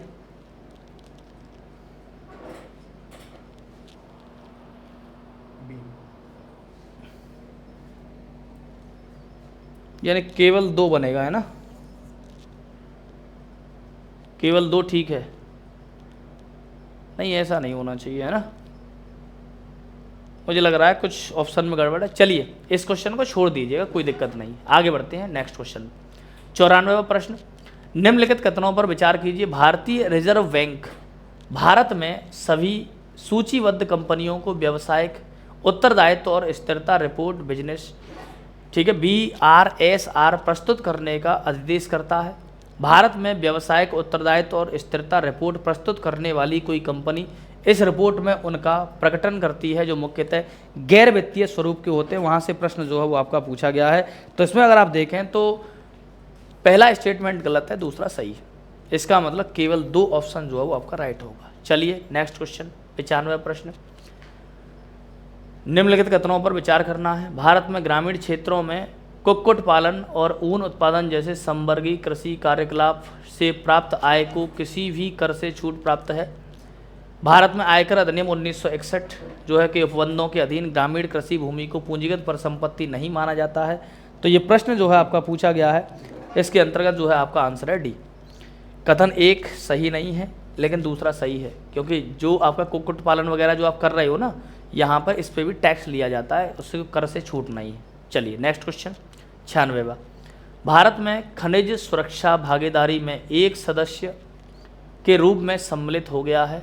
भारत द्वारा चिन्हित सभी 30 आवश्यक खनिज संसद, ये तो गलत होगा, पहला स्टेटमेंट सही है इसमें। संसद ने 2023 में खान और खनिज अधिनियम 1957 में संशोधन कर कतिपय अत्यावश्यक खनिजों के लिए खनन पट्टा संयुक्त लाइसेंस नीलामी देने हेतु केंद्रीय सरकार को अनन्य रूप से सशक्त किया है। तो इसका मतलब ये भी आपका क्या बनेगा ऑप्शन भाई, 1 और 3 बन जाएगा, 1 और 3। Next question 97। जहाँ तक किसी कंपनी में निवेश से प्राप्त प्रतिफलों का संबंध है, आमतौर पर यह माना जाता है कि स्टॉक धारकों की तुलना में बॉन्ड धारकों को अपेक्षाकृत कम जोखिम रहता है। ये बात सही है। ध्यान रखिए, जैसे मैंने कंपनी खोली, मैं जिसको भी पार्टनर बनाऊंगा उसका रिस्क ज़्यादा है, लेकिन मैंने अगर किसी से कर्जा ले लिया ब्याज पर तो उसका रिस्क नहीं है। मेरी कंपनी चाहे डूब जाए वो तो अपना पैसा वापस ले लेगा। तो पहला स्टेटमेंट सही तो है। दूसरा, बॉन्ड धारक किसी कंपनी के ऋणदाता होते हैं जबकि स्टॉक धारक उसके स्वामी होते हैं। बिल्कुल बात सही। जो बॉन्ड लेगा वो उसने तो ऋण दिया मुझे, भाई मैंने बॉन्ड बेचा, उसको कुछ टाइम के लिए 6 महीने के लिए बॉन्ड दे दिया, 6 महीने बाद वो बॉन्ड लेके आएगा, मुझसे पैसा ले जाएगा। तो ये भी क्या है, आपका स्टेटमेंट सही है। तीसरा क्या कहता है भाई स्टेटमेंट, पुनर्भुगतान के प्रयोजन के लिए किसी कंपनी द्वारा बॉन्ड धारकों को स्टॉक धारकों की अपेक्षा प्राथमिकता दी जाती है। ये स्टेटमेंट आपका गलत हो गया। क्यों? क्योंकि ध्यान रखिए, बॉन्ड धारकों को पुनर्भुगतान के प्रयोजन के किसी कंपनी द्वारा बॉन्ड धारकों को स्टॉक धारकों की अपेक्षा, ये ठीक है, ये भी स्टेटमेंट जो आपका ठीक है, क्योंकि बॉन्ड धारकों को हमेशा जो है प्राथमिकता दी जाएगी, ध्यान रखिएगा, है ना। तो ये स्टेटमेंट आपका क्या है, ठीक है। यानी आपका यहाँ पर जो आपका ऑप्शन बन रहा है वो क्या है भाई, कथन 2 और 3 दोनों सही हैं, वे दोनों कथन 1 की व्याख्या करते हैं, ठीक है। नेक्स्ट क्वेश्चन पे आते हैं भाई। 98वां प्रश्न क्या कहता है। 98वां प्रश्न, निम्नलिखित कथनों पर विचार कीजिए। वैश्विक स्तर पर किए गए सभी इक्विटी विकल्प संविदाओं के कारोबार में भारत का अत्यधिक बृहद अंश होता है। इस प्रकार भारत सहसा अतिवृद्धि को दर्शाता है। हाल के विगत समय में भारत का स्टॉक बाजार तेजी से बढ़ रहा है, यहाँ तक कि उसने एक समय हांगकांग को जो है पीछे छोड़ा है। इसके अलावा छोटे निवेशकों को या तो विकल्प व्यापार जोखिमों की चेतावनी देने या इस विषय में अपंजीकृत वित्तीय सलाहकारों पर कार्रवाई करने के लिए कोई नियामक नहीं है। तो उससे जो है प्रश्न आपका पूछा गया है, और प्रश्न है आपका कौन सा, 98वां जो प्रश्न है, इसमें अगर आप देखें तो पहला और दूसरा स्टेटमेंट सही है, ये वाला स्टेटमेंट गलत है, आपका आंसर बनेगा ए। नेक्स्ट जो है आपका, अच्छा 99 नहीं, अच्छा ठीक है, कोई बात नहीं, एक प्रश्न हमसे छूट गया। 100वें प्रश्न पे आते हैं। निम्नलिखित कथनों पर विचार करें। पूंजीगत प्राप्तियां देयता का सृजन करती हैं या सरकार की परिसंपत्तियों में कमी लाती हैं। ये बात सही है, सही है गलत है। पूंजीगत प्राप्तियां देयता का मतलब, पूंजीगत प्राप्ति मतलब जैसे हमने कैश लिया तो ये हमारी देयता का सृजन करेंगी क्या, या सरकार की परिसंपत्तियों में कमी ला सकती हैं। अच्छा, उधार ग्रहण और विनिवेश पूंजीगत प्राप्ति, इसमें अगर आप देखें तो पहला स्टेटमेंट सही है, क्योंकि हमने किसी से पैसा लिया है तो हमें देना है ना बाद में, तो देयता जो है बिल्कुल बात सही। उधार ग्रहण और विनिवेश पूंजीगत प्राप्तियां हैं। ऋणों पर प्राप्त ब्याज सरकार की देयता का सृजन करती है। इसमें आपका ऑप्शन बनेगा कौन सा, ए। पहला और दूसरा इसमें सही है, ये वाला गलत है। ऋणों पर प्राप्त ब्याज, अगर मान लो मैंने किसी को कर्जा दिया, वो मुझे ब्याज दे रहा है, तो इसमें मेरी देनदारी बढ़ेगी थोड़ी, ये तो मुझे प्रॉफिट हो रहा है, ये तो वैसे ही गलत है। तीसरा ऑप्शन गलत हो जाएगा। तो ये पूरा का पूरा एनालिसिस जो है वो हमने दिया है ना। और मुझे लगता है कि आपका पेपर जो है, एग्ज़ाम जो है वो अच्छा हुआ होगा। और हमारा जो शार्प लर्निंग एप्लीकेशन है उसको आप प्ले स्टोर पर जाकर डाउनलोड कर सकते हैं, और हमारा जो यूट्यूब चैनल है सरकारी जॉब न्यूज़, वहाँ पर हम आपको समय समय पर लाभदायी वीडियो देते रहते हैं। इसी के साथ जो है वो आप जुड़िए हमारे साथ। बिल्कुल बिल्कुल, पूरा का पूरा 100 प्रश्न है, एक प्रश्न रह गया था ना, एक बार ऐसा करिए आप इसको बता दीजिए, जो 99 वाला प्रश्न है। 99 वाला प्रश्न, हाँ 99 वाला जो प्रश्न है उसको सर बोल के ही बता देंगे आपको। 99 वाला जो प्रश्न है वो चक्रीय अर्थव्यवस्था से जो है वो प्रश्न आया था। चक्रीय अर्थव्यवस्था ग्रीन हाउस गैसों के उत्सर्जन को कम करती है, ये बात सही है। चक्रीय अर्थव्यवस्था आगत के रूप में कच्चे माल के प्रयोग को कम करती है, ये भी बात सही है। चक्रीय अर्थव्यवस्था उत्पादन प्रक्रिया में अपव्यय को कम करती है, ये भी बात ठीक है। इसका ऑप्शन नंबर ए ठीक है, जिसके अंतर्गत ये बोला गया कथन 2 और कथन 3 दोनों सही हैं तथा वे दोनों कथन 1 की व्याख्या करते हैं। ये वाला ऑप्शन आपको सही मानना है, ठीक है ना। तो कैसा लगा ज़रूर बताइएगा आप लोग। और शार्प लर्निंग ऐप है और इस पर हम लोग ऐसा करते हैं, इस बार यूपीएससी का भी बैच लॉन्च करते हैं। आइए आइए आइए सर, इधर आइए, है ना। यूपीएससी का भी बैच लॉन्च कर रहे हैं हम लोग, आपको इसी में अनाउंसमेंट कर दे रहे हैं। और शार्प लर्निंग जो ऐप है ना, ये देख लीजिए एक बार, गूगल प्ले पर जाकर सर्च कीजिएगा शार्प लर्निंग, या फिर सन्मय प्रकाश पर सर्च करेंगे तो ये आपको मिल जाएगा। और यहीं जाकर आपको जो पेड कोर्सेज हैं उसमें जाकर आपको देखना है बस। मुझे लगता है एक आध दिन में वो आ जाएगा, या अगर आप बाद में ये वीडियो देख रहे हैं तो उस पर कोर्स लॉन्च हो चुका होगा। हम लोग बहुत ही मामूली सा प्राइस रखते हैं, पूरी टीम है हमारी और सब लोग मिलजुल कर पूरे कवर करवाते हैं। ओके, शार्प लर्निंग ऐप पर। वैसे आप केवल करंट अफेयर्स की भी तैयारी करना चाहते हैं तो उसके लिए मेंबरशिप प्लान है, 1 साल का है, मतलब 365 दिनों का होता है। इसके ज़रिए पिछले भी 2-3 साल के कंटेंट मिल जाते हैं और अगले 1 साल तक, यानी अभी से अगर लेंगे तो 2026 का भी आपको कंटेंट मिल जाएगा। और तमाम पीडीएफ, वीडियो, मॉक टेस्ट, ये सब कुछ होता है ऐप के ज़रिए। ओके, तो ये शानदार पूरा सेशन रहा है एग्ज़ामिनेशन जो, और जो अब बीपीएससी का, यूपीपीसीएस का जो बैच चल रहा है ना, उसके बच्चों के मैसेज आ रहे हैं ये शानदार ढंग से। सर ने जो पढ़ाए थे अलग दूसरे विषयों में, मैंने तो करंट अफेयर्स पढ़ाया तो उससे तो आया ही है, उसके सबूत भी मैंने दिखाए हैं। सर ने भी जो तमाम चीज़ें पढ़ाई थी उन सब से रिलेटेड प्रश्न मतलब ढंग से टकराए हैं। और हम लोग कहते भी हैं कि मतलब तैयारी जो है वो बल्कि एक दिशा में करनी चाहिए, लगातार करनी चाहिए। इसमें वो लोग सफल नहीं हो पाएंगे जो एग्ज़ाम से 1 महीना पहले, 2 महीना पहले किताब उठाए, नोट्स उठाए और पढ़ने लगे। तो इस टाइप के एग्ज़ाम की तैयारी नहीं करें तो ज़्यादा बेहतर है, क्योंकि लगातार अगर आप 1 साल से, 1.5 साल से, 2 साल से अगर तैयारी कर रहे हैं तभी आप अपना सिलेक्शन सुनिश्चित कर सकते हैं। हाँ, तो 2026 के लिए बैच लॉन्च कर रहे हैं हम लोग, देखिएगा ज़रूर। ओके, चलिए अब इस वीडियो का यहीं विराम देते हैं और मिलते हैं अगली वीडियो में। बाय।